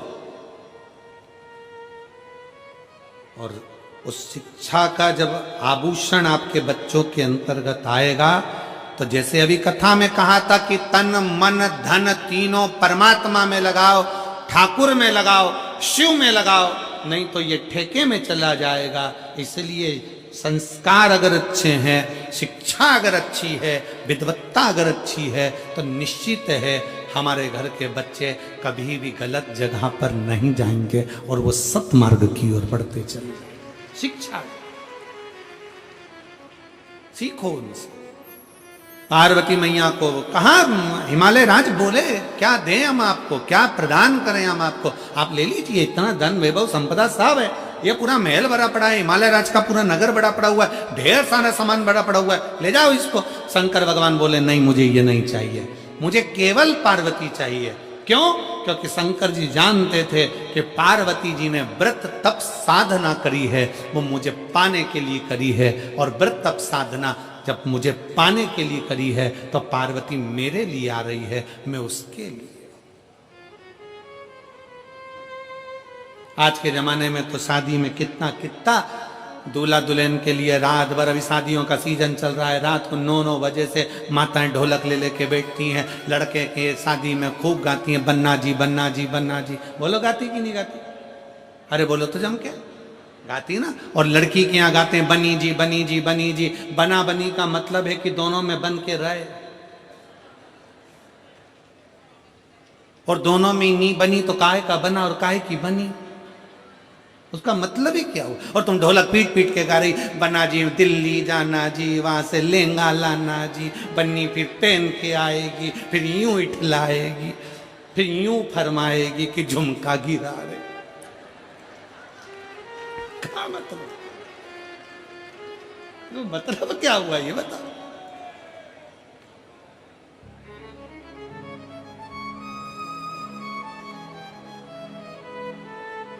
अरे महाराज, शिव तत्व में कहता है भगवान शंकर का सुंदर भाव कहता है, दोनों में बनना चाहिए। शंकर पार्वती का संबंध ही एक ऐसा संबंध है। माता सती बहुत सारा दहेजा लेकर आई थी, खूब सारा सामान लेकर आई थी, क्योंकि सती माता को लगा कि मैं जिस महादेव जी से विवाह कर रही हूँ, शंकर भगवान से विवाह कर रही हूँ, सती माता को लगा कि उनके घर में कुछ नहीं है, मैं सब सामान लेकर जाऊं। पर सती मैया सामान तो ले गई, सामान के साथ में माता सती अपने पिता दक्ष प्रजापति का थोड़ा सा अहंकार भी ले गई, अभिमान भी ले गई। और कभी अभिमान लेकर मत चलो, कभी भी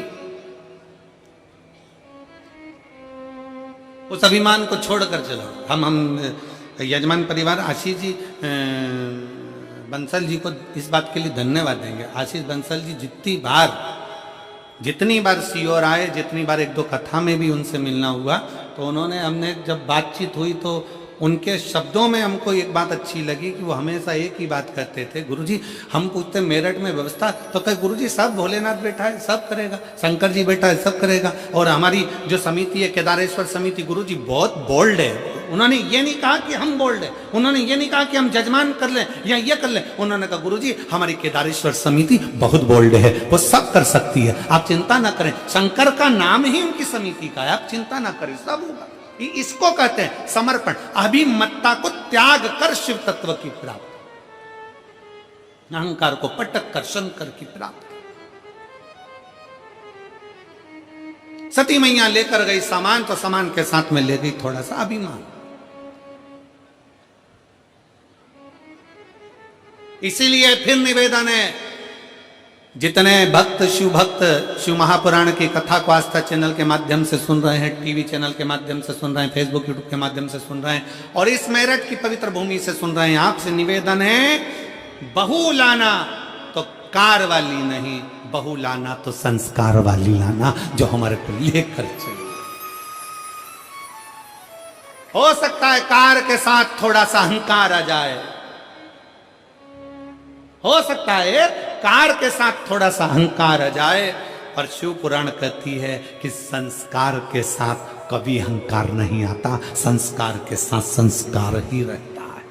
उसकी भक्ति का बल बढ़ता है, उसके विश्वास का बल बढ़ता है। एक पत्र है,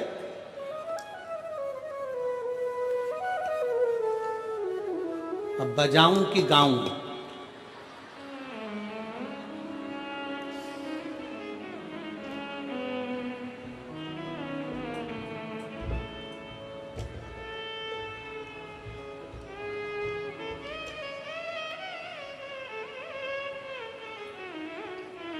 मैं बच्चों की दादी, हमारी भी दादी हो, मैं सतीश चौधरी पत्नी मंजू देवी, गांव रामपुरा, जिला बदायूं, उत्तर प्रदेश से हूँ। मेरा मोबाइल नंबर ये है। अब डमरू पकड़ा दिया तो नंबर तुमको याद हो गया। ठीक है, कहीं बैठी हो तो हाथ हिला सकती हैं, और अगर आई हो तो बेलपत्र लेने के लिए आ सकती हैं। मैं सतीश चौधरी पत्नी मंजू देवी, गांव रामपुरा, जिला बदायूं, उत्तर प्रदेश से आई हूँ। मेरा मोबाइल नंबर ये है। मैं बहुत दुखी थी बाबा। मुझे 15 साल का एक लड़का, 16 साल की एक बेटी थी। मेरा बेटा जो 15 साल का था, उसको बीमारी लग गई और ब्लड कैंसर हो गया। ब्लड कैंसर से मृत्यु हो गई। उसके बाद एक बेटी है, पर मन ठीक नहीं रहता, रोती रहती कि मेरा लड़का चले गया। डॉक्टर को दिखाया कि हो सकता है कि मैं फिर वापिस माँ बन जाऊं और मुझे संतान हो जाए। डॉक्टर ने मना कर दिया, पेट में गांठ है तो मैं बच्चा नहीं हो सकता, माँ नहीं बन सकती। तब मैंने किसी के कहने पर टीवी पर बाबा की कथा सुनना प्रारंभ करी, और हमें कथा के माध्यम से इतना विश्वास हुआ, मैं रोते रोते मैनपुरी की कथा में पहुंच गई। और मैनपुरी की कथा में जब गई और मैनपुरी के पंडाल में मैंने जाकर कथा सुनी, और बाबा से केवल एक ही प्रार्थना करी कि मेरा गया हुआ बेटा मुझे वापस दे दो। बाबा से प्रार्थना करी, घर आई। डॉक्टर ने तो कह दिया था कि मैं माँ नहीं बन सकती, पर बाबा की कृपा से मेरा गर्भ ठेर गया, और बाबा की करुणा से मेरे घर में एक बेटे ने जन्म ले लिया। मैं बाबा को यहाँ प्रणाम करने के लिए, मैं शिव को नमन करने के लिए, एक विश्वास, एक भरोसा, एक दृढ़ता आपके भीतर है। एक पत्र और है, बड़ा सुंदर पत्र है।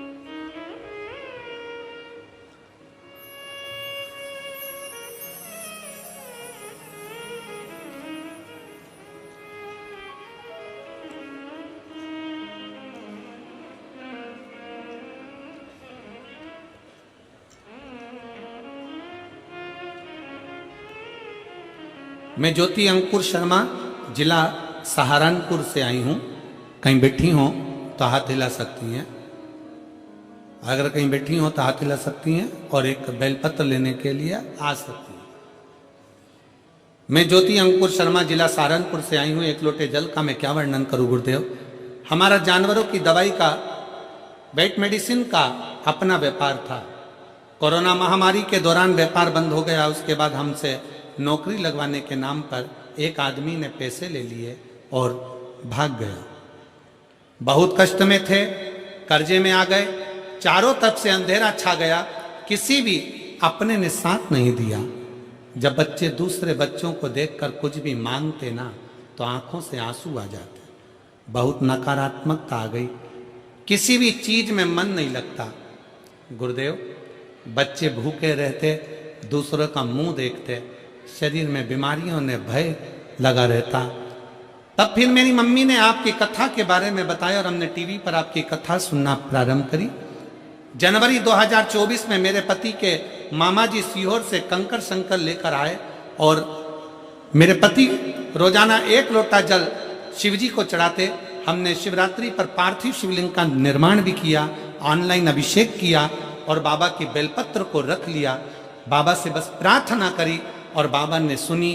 3 महीने भी नहीं हुए गुरुदेव, सारा कर्जा मेरे बाबा ने उतार दिया। अब हम किसी भी चीज की कोई कमी नहीं है, सारा भय समाप्त हो गया। जब से बाबा ने हमारा हाथ पकड़ा है, अब हम बाबा के भरोसे हैं राह दिखाने के लिए। बहुत बहुत धन्यवाद।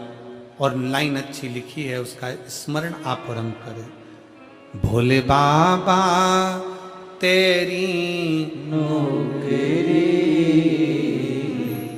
सबसे बढ़िया है सबसे खरी, तेरे दरवाजे की चाकरी सबसे बढ़िया है सबसे खरी। एक शिव पर आश्रित हो, हम शंकर पर आश्रित, हम शंकर पर भरोसा कर। क्या देगा, कैसे देगा, कब देगा, ये वही जान सकता, ये वही जानेगा।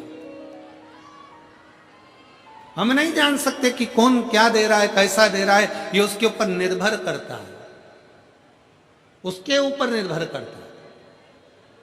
आप जिस आस से, जिस विश्वास से बाबा की कथा को श्रवण कर रहे हो, जिस लगनता से भगवान की कथा सुन रहे हो, मेरा बाबा उसी लगनता से देता।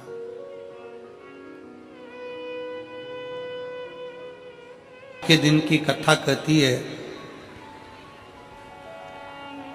कि जिंदगी में अगर कोई रोग लग गया है, जिंदगी में अगर कोई तकलीफ आ गई है, जिंदगी में अगर कोई दुख आकर खड़ा हो गया है, कोई शरीर में ऐसा रोग आ गया कि डॉक्टर भी इलाज कर रहे हैं पर दवाई भी शरीर को नहीं लग रही,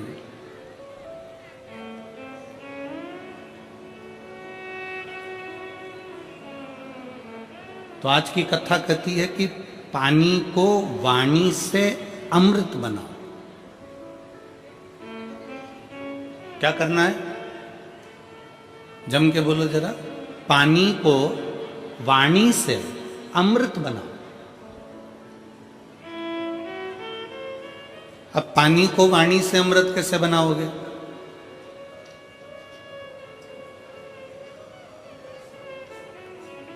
और ऐसा कोई व्यक्ति नहीं है यहां पर बैठा हुआ जो पानी से, वाणी के माध्यम से पानी को अमृत ना बना। आज आदरा की कथा कहती है, भगवान शंकर का पवित्र चरित्र कहता है, शिव महापुराण का पावन चरित्र कहता है, शिव तत्व कहता है कि अगर रोग बहुत भारी है, तकलीफ बहुत भारी है, शरीर में दवाइयां भी अगर असर नहीं कर रही है, तो एक पात्र में जल लिया जाता है और पंचाक्षर मंत्र नमः शिवाय या षडाक्षर मंत्र ओम नमः शिवाय या श्री शिवाय नमस्तुभ्यम जप कर उस पानी की ओर देखते रहते हैं और मंत्र का जाप करते रहते हैं। एक माला 108 मनके की जब पूरी हो जाए, उस पानी को देखते देखते 108 मन का 108 बार भगवान का नाम पूरा हो जाए, उसी पानी को फिर भगवान शंकर पर समर्पित कर दिया जाता है और उसी पानी को झेल लिया जाता है। और दिन में सुबह, दोपहर और शाम 3 बार उसका आचमन किया जाता है। शरीर में दवाई लगना प्रारंभ हो जाती है और रोग का निवारण हो जाता है। इसको कहते हैं पानी को वाणी से अमृत बना।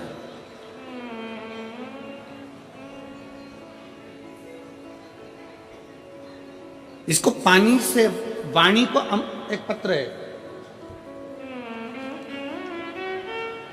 अब देखिए, पानी से वाणी को अमृत बनाने का ये पत्र आपके और हमारे बीच में। मेरा नाम पूनम, पति का नाम संजय कुमार है। मैं रोहता है कि रोहता रोड बाईपास शाहपुर जैनपुर मेरठ की निवासी हूँ, कहीं बैठी हो तो हाथ हिला सकती हैं। अगर कहीं बैठी हो तो हाथ हिला सकती हैं। मेरा नाम पूनम, पति का नाम संजय कुमार है। आप पत्र को एलईडी पर पढ़ सकते हो। मैं रोहदा रोड बाईपास शाहपुरा जैनपुर मेरठ की निवासी हूँ। कहीं बैठे हो तो हाथ हिला सकते हैं। मेरा बेटे का जब से जन्म हुआ है वह बीमार रहने लगा। इतने साल तक वह लगातार बीमार रहा। ना उसने बोलना शुरू किया और ना ही उसके शरीर में कोई भी ग्रोथ हुआ। मैंने बहुत डॉक्टरों का इलाज कराया, बस जांच भी कराई। जांच में आया कि इस बच्चे की दिमाग की ग्रोथ नहीं हुई है और ना ही होगी। यह बच्चा कमजोर ही रहेगा। गुरुजी, हमारी टेंशन बहुत बढ़ गई कि एक ही तो भगवान ने मुझे बेटा दिया और वह भी बीमार रहने लगा। इलाज कराते कराते 2 साल 4 साल भी पूरे हो गए, पर मेरे बेटे में कोई भी बदलाव नहीं दिखा। ना वो बोलता, ना वो शरीर के माध्यम से चलता। डॉक्टर को बताते, सभी जगह हम लेकर जाते। फिर गुरुजी, एक आंटी ने हमें बताया कि तुम इतना इलाज करा रही हो, एक बार मेरे कहने से शिवजी पर जल चढ़ाओ और जल अपने बेटे को पिलाओ। आस्था चैनल पर कथा आती है, सियोर वाला महाराज प्रदीप मिश्रा कथा करता, उसे सुनो, जो उपाय बताए उसको करने का प्रयास करो, विश्वास को मजबूत बना लेना। बस इतना याद रखो कि अपने भरोसे को, विश्वास को पूर्ण करो। शिवजी पर जल चढ़ाना शुरू किया। शंकर पर जल चढ़ाना, पानी को वाणी से अमृत बनाइए। शिव तत्व का नाम लेकर श्री शिवाय नमस्तुभ्यम कहकर शिवलिंग पर जल चढ़ाती और वही जल लाकर अपने बच्चे को पिलाना प्रारंभ करा। 5 साल तक मेरा बेटा ना बोला, ना उसका दिमाग काम करा, ना चलने फिरने में आश्रित रहा। पर बाबा ने ऐसी कृपा कर दी कि पशुपतिनाथ का व्रत किया, बेटे को लाकर जल देना चालू करा। 6वां वर्ष चालू हुआ और बाबा की कृपा से अब मेरे बेटे ने धीरे धीरे सभी कुछ बोलना प्रारंभ कर दिया। आज गुरुजी, मेरा बेटा स्कूल भी जाता है, ट्यूशन भी जाता है, सब कुछ बोलता भी लगा है और उसके दिमाग का भी ग्रोथ शुरू हो गया है। उसका स्वास्थ्य भी पूरी तरह से ठीक है। अब मेरा बच्चा, किसी डॉक्टर को भी अब दवाई की जरूरत नहीं है, वह बिल्कुल ठीक है। गुरुजी, आपने समस्त समाज को, शिव भक्तों को अलग जगाई। तो ये शिव भक्ति, पानी को वाणी के माध्यम से अमृत बनाना। अगर कहीं बैठे हो तो एक बेलपत्र लेने के लिए आ सकते हो, और बच्चा आया हो साथ में तो उसको भी ला सकते। पानी को वाणी से अमृत बनाइए। सबसे सुंदर तरीका, सबसे सरल तरीका। और ये आपको भी बोलना है कि आप अमृत कैसे बना सकते हो। बीमारी है, तकलीफ है, बच्चा चिड़चिड़ा हो गया, माइंड काम नहीं कर रहा है, शरीर में रोग भरते चले जा रहा है, कटोरी में जल ले लो, पात्र में जल ले लो और पंचाक्षर मंत्र नमः शिवाय या षडाक्षर मंत्र ओम नमः शिवाय या श्री शिवाय नमस्तुभ्यम, जितनी देर आप जप करें उतनी देर तक उस जल पर आपकी दृष्टि पड़ना चाहिए। उस जल पर आपकी दृष्टि पड़े। जितनी देर तक आप जप रहे हैं, श्री शिवाय नमस्तुभ्यम कह रहे हैं, उतनी देर तक जल पर आपकी दृष्टि पड़े। और फिर वही जल भगवान शंकर को समर्पित करें और वो जल लाकर सुबह दोपहर शाम 3 बार उसका पान करें। 3 बार क्यों?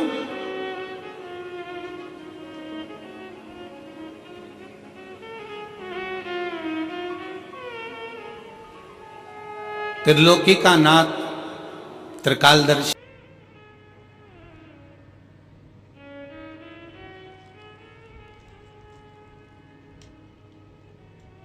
गुरुदेव यशोदा परमार, खाचरोद जिला उज्जैन से हूँ। कहीं बैठी हो तो खड़ी हो सकती हैं, दोनों हाथ हिला दीजिए। यशोदा परमार, खाचरोद जिला उज्जैन है, कहीं दिख रही है? अच्छा दूर है क्या? ठीक है, कैमरे वालों की निगाह पहुंच जाए तो ठीक है, देख लीजिएगा। एक तो पब्लिक भी इतनी है कि कैमरा का डब्बा भी छोटा होगा, कहाँ भरे इनको।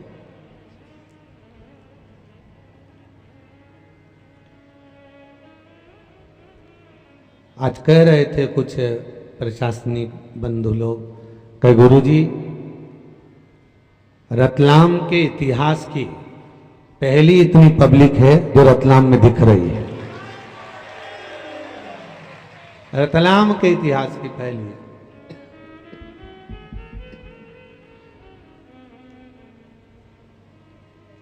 यशोदा जी परमार ने खाचुरा जिला उज्जैन से हैं, जिन्होंने लिखा है शंभु शंभु शंभु।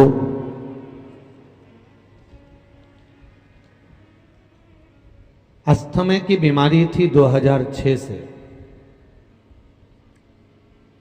16 वर्ष से लगातार मैं जूझ रही थी। अहमदाबाद, बड़ौदा, उदयपुर और जयपुर गई। जयपुर में भी डॉक्टर ने सारी पद्धति से सब कुछ किया, पर वो बीमारी नहीं गई। गुरुदेव 4/3/2022 को फुलेरा दूज के दिन धतूरे की जड़ वाला प्रयोग आपने जो बताया था सीहोर से, वो किया। 2006 से जो अस्थमा की बीमारी चल रही थी गुरुदेव, अब वो अस्थमा की बीमारी बिना दवाई के ठीक हो गई है, बाबा की कृपा हो गई है। ये अस्थमा की बीमारी, खींचकर बोलना पड़ रहा है बाबू, सेट करिए। अस्थमा की बीमारी वो 2006 से जो चल रही थी 16 वर्ष से लगातार, अब वो ठीक हो गई है। ये बाबा की कृपा हुई है, शंकर की कृपा। बैठो बहन, जहां भी आप बैठी हो, आराम से खड़े हो, आप बैठिए। ये शिव कृपा है। एक पत्र और देखिए, किसी ने भेजा है, बड़ा सुंदर है।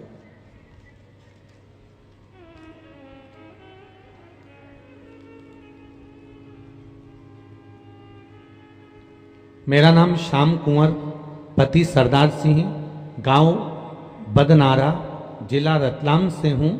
दिनांक 17 अप्रैल रविवार को शाम 5:30 पर घर के पास खेत में मेरा बेटा वीरेंद्र सिंह मशीन पर काम कर रहा था।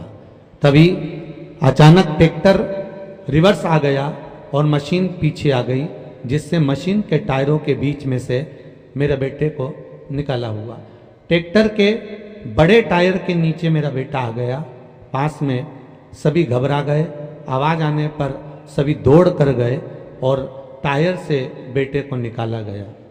बाद में सिर पर चोट बहुत आई थी, पर शिव महापुराण की कथा का जो मूल मंत्र था, श्री शिवाय नमस्तुभ्यम, ये जपना मैंने प्रारंभ कर दिया था।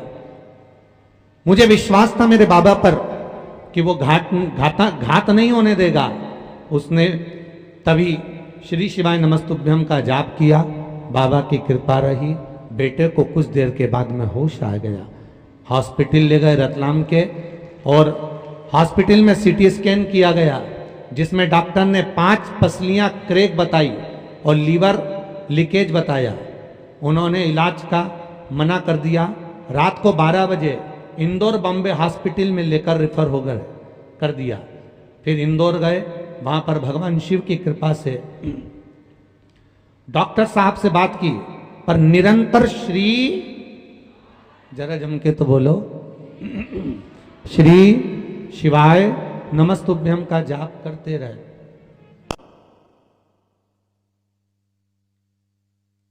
वापिस सीटी स्कैन किया, और बाबा की कृपा किसको कहते हैं गुरुदेव?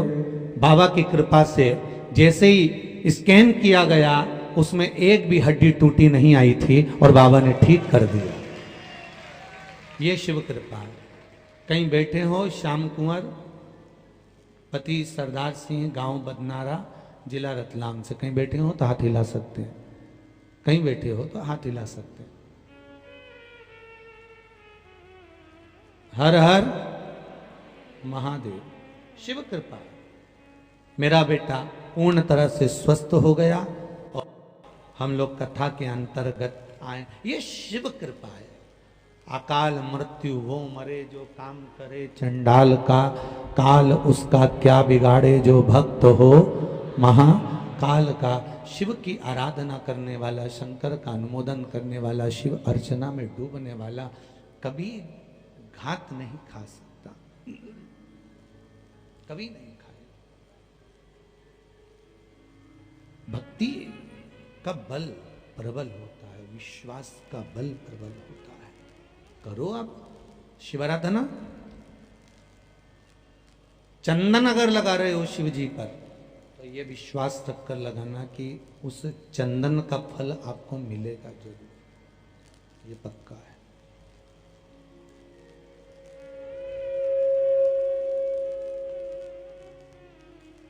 आप अगर एक लोटा जल चढ़ा रहे हो तो ये आपको प्राप्ति जरूर होगा, कुछ नहीं हो उसका, आपको मिलना है। अब एक बड़ा सुंदर संवाद आया, बड़ा सुंदर संवाद। एक आपको लगता है कि भगवान केवल आपकी परीक्षा ले रहे हैं, या आपको ही दुख दे रहे हैं, या आपको ही कष्ट दे रहे हैं और उस कष्ट का कोई निवारण ही नहीं हो रहा, ये आपको लगता है।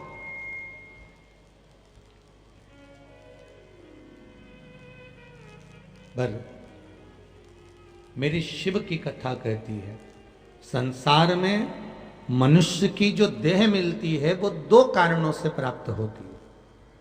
मानव का जो शरीर मिला है वो केवल दो कारणों से मिला है। एक कर्म का भोग भोगने के लिए और दूसरा भगवान का भजन करने के लिए। शंभो शंभो शंभो शंभो शंभो शंभो शंभो शंभो। एक कर्म का भोग भोगने के लिए और दूसरा भगवान का भजन करने के लिए। ये मनुष्य की देह मिली है।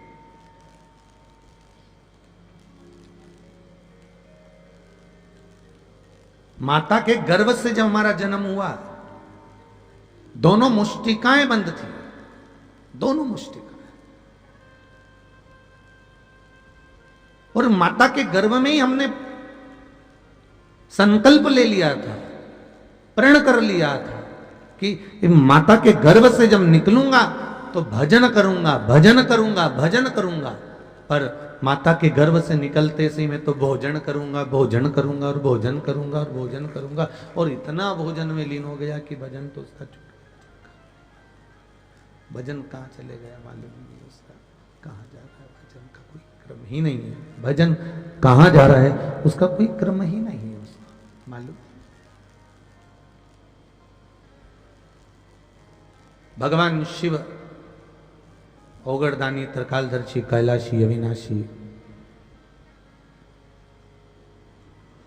श्री शिवाय नमस्तुभ्यं, श्री शिवाय नमस्तुभ्यं, श्री शिवाय नमस्तुभ्यं, श्री शिवाय नमस्तुभ्यं, श्री शिवाय नमस्तुभ्यं, श्री शिवाय नमस्तुभ्यं।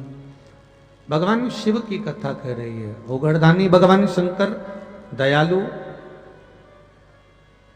दो कारणों से मनुष्य का शरीर मिला, कर्म का भोग भोगने के लिए, दूसरा भगवान का भजन करने के लिए।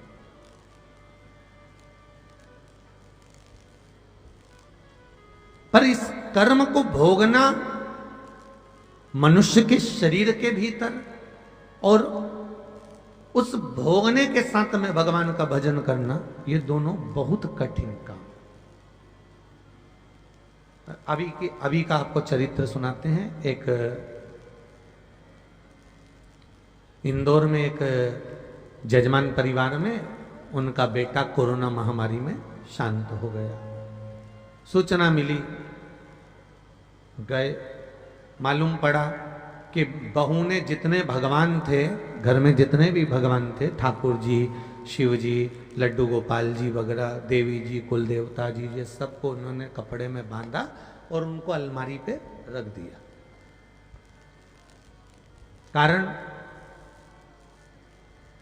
कारण क्या हुआ कि भगवान ने मेरा साथ नहीं दिया। पर एक बात बताओ,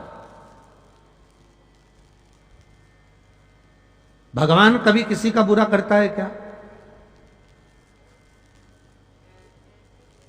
शिव महापुराण की कथा कहती है भगवान कभी किसी का बुरा नहीं करता। मां बाप जिस बेटे को जन्म देते हैं उस बेटे के लिए कभी गलत नहीं सोचते, भले वो अगर कोसेंगे, बद्दुआ भी देंगे ना, तो भी बाद में रात को रो लेते हैं और आशीर्वाद दे देते हैं। ऐसे माता पिता होते हैं। वो माता पिता ही ऐसे होते हैं जो वर प्रदान करते हैं।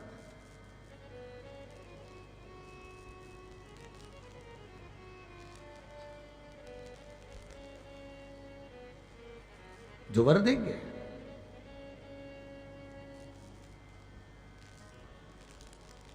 अगर माता पिता ने कोस भी लिया, अपशब्द भी कह दिया, ताने भी दे दिए, आड़ा टेढ़ा भी बोल दिया, और बहू और बच्चों को लगा कि इन्होंने गलत बोला है, बहू और बच्चों को लगा इन्होंने आड़ा टेढ़ा बोला है, बहू और बच्चों को लगा कि इन्होंने अपशब्द कहा है, हमारी सास ने, हमारे ससुर ने हमको कोस दिया, हमको गालियां दे दी, हमको अपशब्द कह दिया, हमको ताने दे दिए, हमको आड़ा टेढ़ा बोल दिया। उनको लग रहा है कि इन्होंने अपशब्द बोले, इन्होंने ताने दिए, इन्होंने आड़ा टेढ़ा बोला है।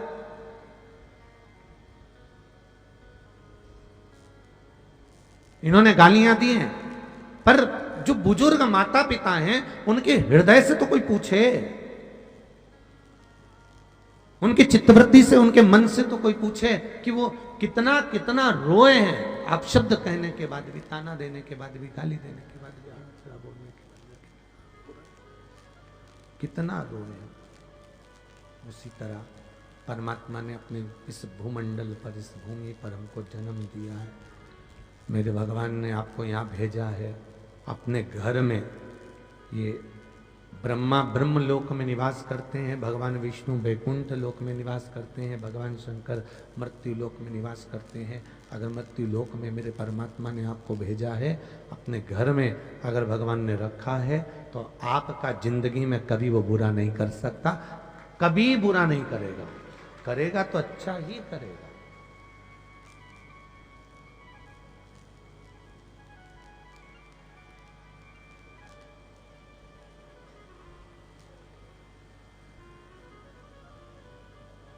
वो कभी बुरा नहीं करेगा आपका। हां, कर्म आपने किया है पूर्व में, तो उसका फल तो भोगना है ना यहां आकर।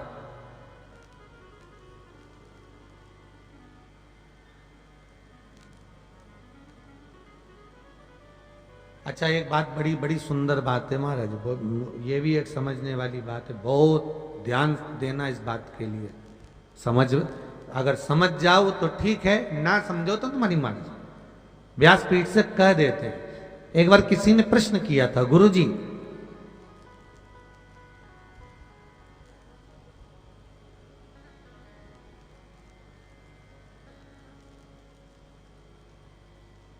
हम जो गौ माता को रोटी देते हैं, हम जो गाय को रोटी देते हैं, वो रोटी आखिरी की या पहले की, सबसे पहली या आखिरी, दोनों में से सबसे पहली रोटी देते हैं कि आखिरी की देते हैं? जम के बोलो जरा। पहली रोटी देते हैं। अगर पहली रोटी दे रहा है तो गुरुजी बस इतना समझना है कि पहली रोटी अपन ने गाय की दी। अब जरा दिमाग लगाइएगा, जरा मन से कहना, मेरी माता हूं, आपने सबसे पहली रोटी बनाई और तुमको यह मालूम है कि यह गाय को जाएगी। 100 में से 10 माताएं ऐसी होंगी जो उस रोटी को जैसे सबके लिए बनाती है वैसी बनाती होगी। 100 में से 10, बाकी की जितनी बची है 90 उसको मालूम है गाय को देना है।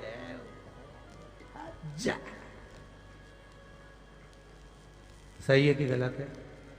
अरे बोलो तो जरा जम के, सही है ना? अब उसको तुमने बस केवल ऐसा करा और दे दिया।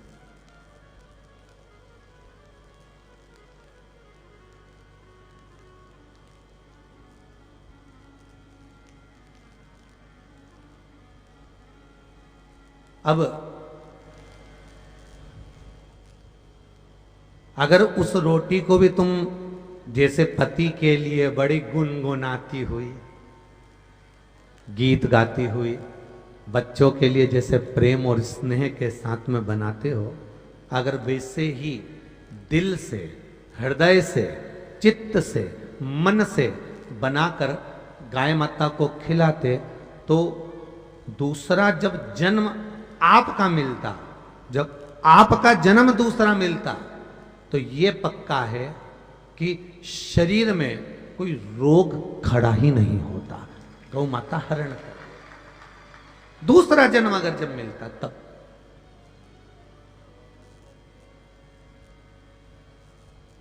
नामदेव जी महाराज तो कुत्ते के पीछे भागे थे तो घी का कटोरा लेकर भागे थे, और कुत्ते के पीछे भाग रहे हैं और घी का कटोरा लेकर जा रहे हैं कि ये कुत्ता जो रोटी खाएगा वो घी लगी खा लेगा। मेरा नारायण आज रूखी रोटी ना खाए, इसलिए घी का कटोरा लेकर चले, घी का पात्र।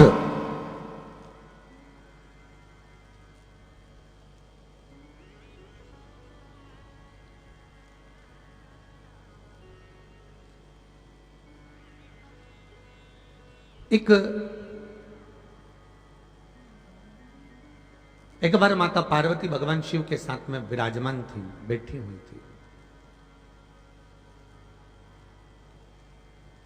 भगवान देवाधिदेव महादेव पास में आकर विराजित हुए। तभी देवऋषि नारद का आगमन हो गया। श्रीमन नारायण। और देवऋषि नारद का जब आगमन हुआ, देवऋषि नारद का जब आगमन होता है, तो आज माता पार्वती जी ने देवऋषि नारद को देखा, तो नारद जी श्रीमन नारायण श्रीमन नारायण श्रीमन नारायण करते करते आ रहे थे। तो नारद जी से माता पार्वती जी ने पूछ लिया, क्या बात है नारद जी, कहां से आ रहे हो? नारद जी बोले, मैं सारे भूमंडल पर, पूरी पृथ्वी पर भी भ्रमण कर रहा हूं, देवलोक में भी भ्रमण कर रहा हूं, सभी जगह पर मैं भ्रमण करते करते करते करते सभी जगह से आ रहा हूं। महाराज बोल, काशी विश्वनाथ भगवान की 1 घंटे की कथा पुरानी लगा दीजिए आस्था चैनल पर, कथा विराम आज की। श्री शिवाय नमस्तुभ्यम। साउंड ठीक नहीं है, गला बहुत तकलीफ दे रहा है। कथा कल साउंड ठीक रहेगा तो वापिस 1 बजे से 4 बजे तक होगी। आज कथा 1 घंटे पहले विराम दी जा रही है। श्री शिवाय नमस्तुभ्यम। हर हर महादेव। शंकर पार्वती आ रहे हैं, उनके मंगल विवाह की झांकी का दर्शन करिए। आरती हो रही है, उसकी तैयारी करिए। पुरानी कथा लगा दीजिए आस्था पर।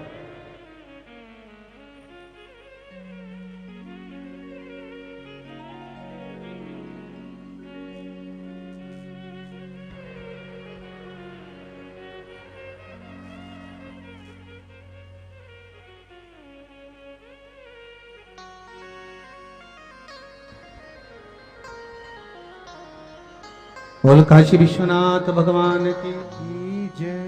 नमः शिवाय। नमः शिवाय। नमः शिवाय। नमः शिवाय।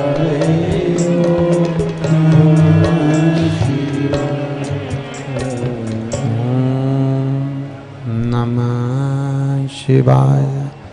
ओम नमः शिवाय। ओम नमः शिवाय।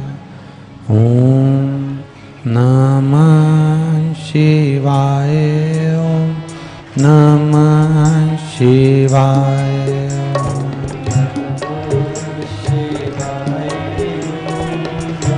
नमः शिवाय। शिवाय, ओम नमः शिवाय। ओम नमः शिवाय, ओम नमः शिवाय। भोला नमः शिवाय, गोरा नमः शिवाय। भोला नमः शिवाय, गोरा नमः शिवाय। भोला नमः शिवाय, गोरा नमः शिवाय। भोला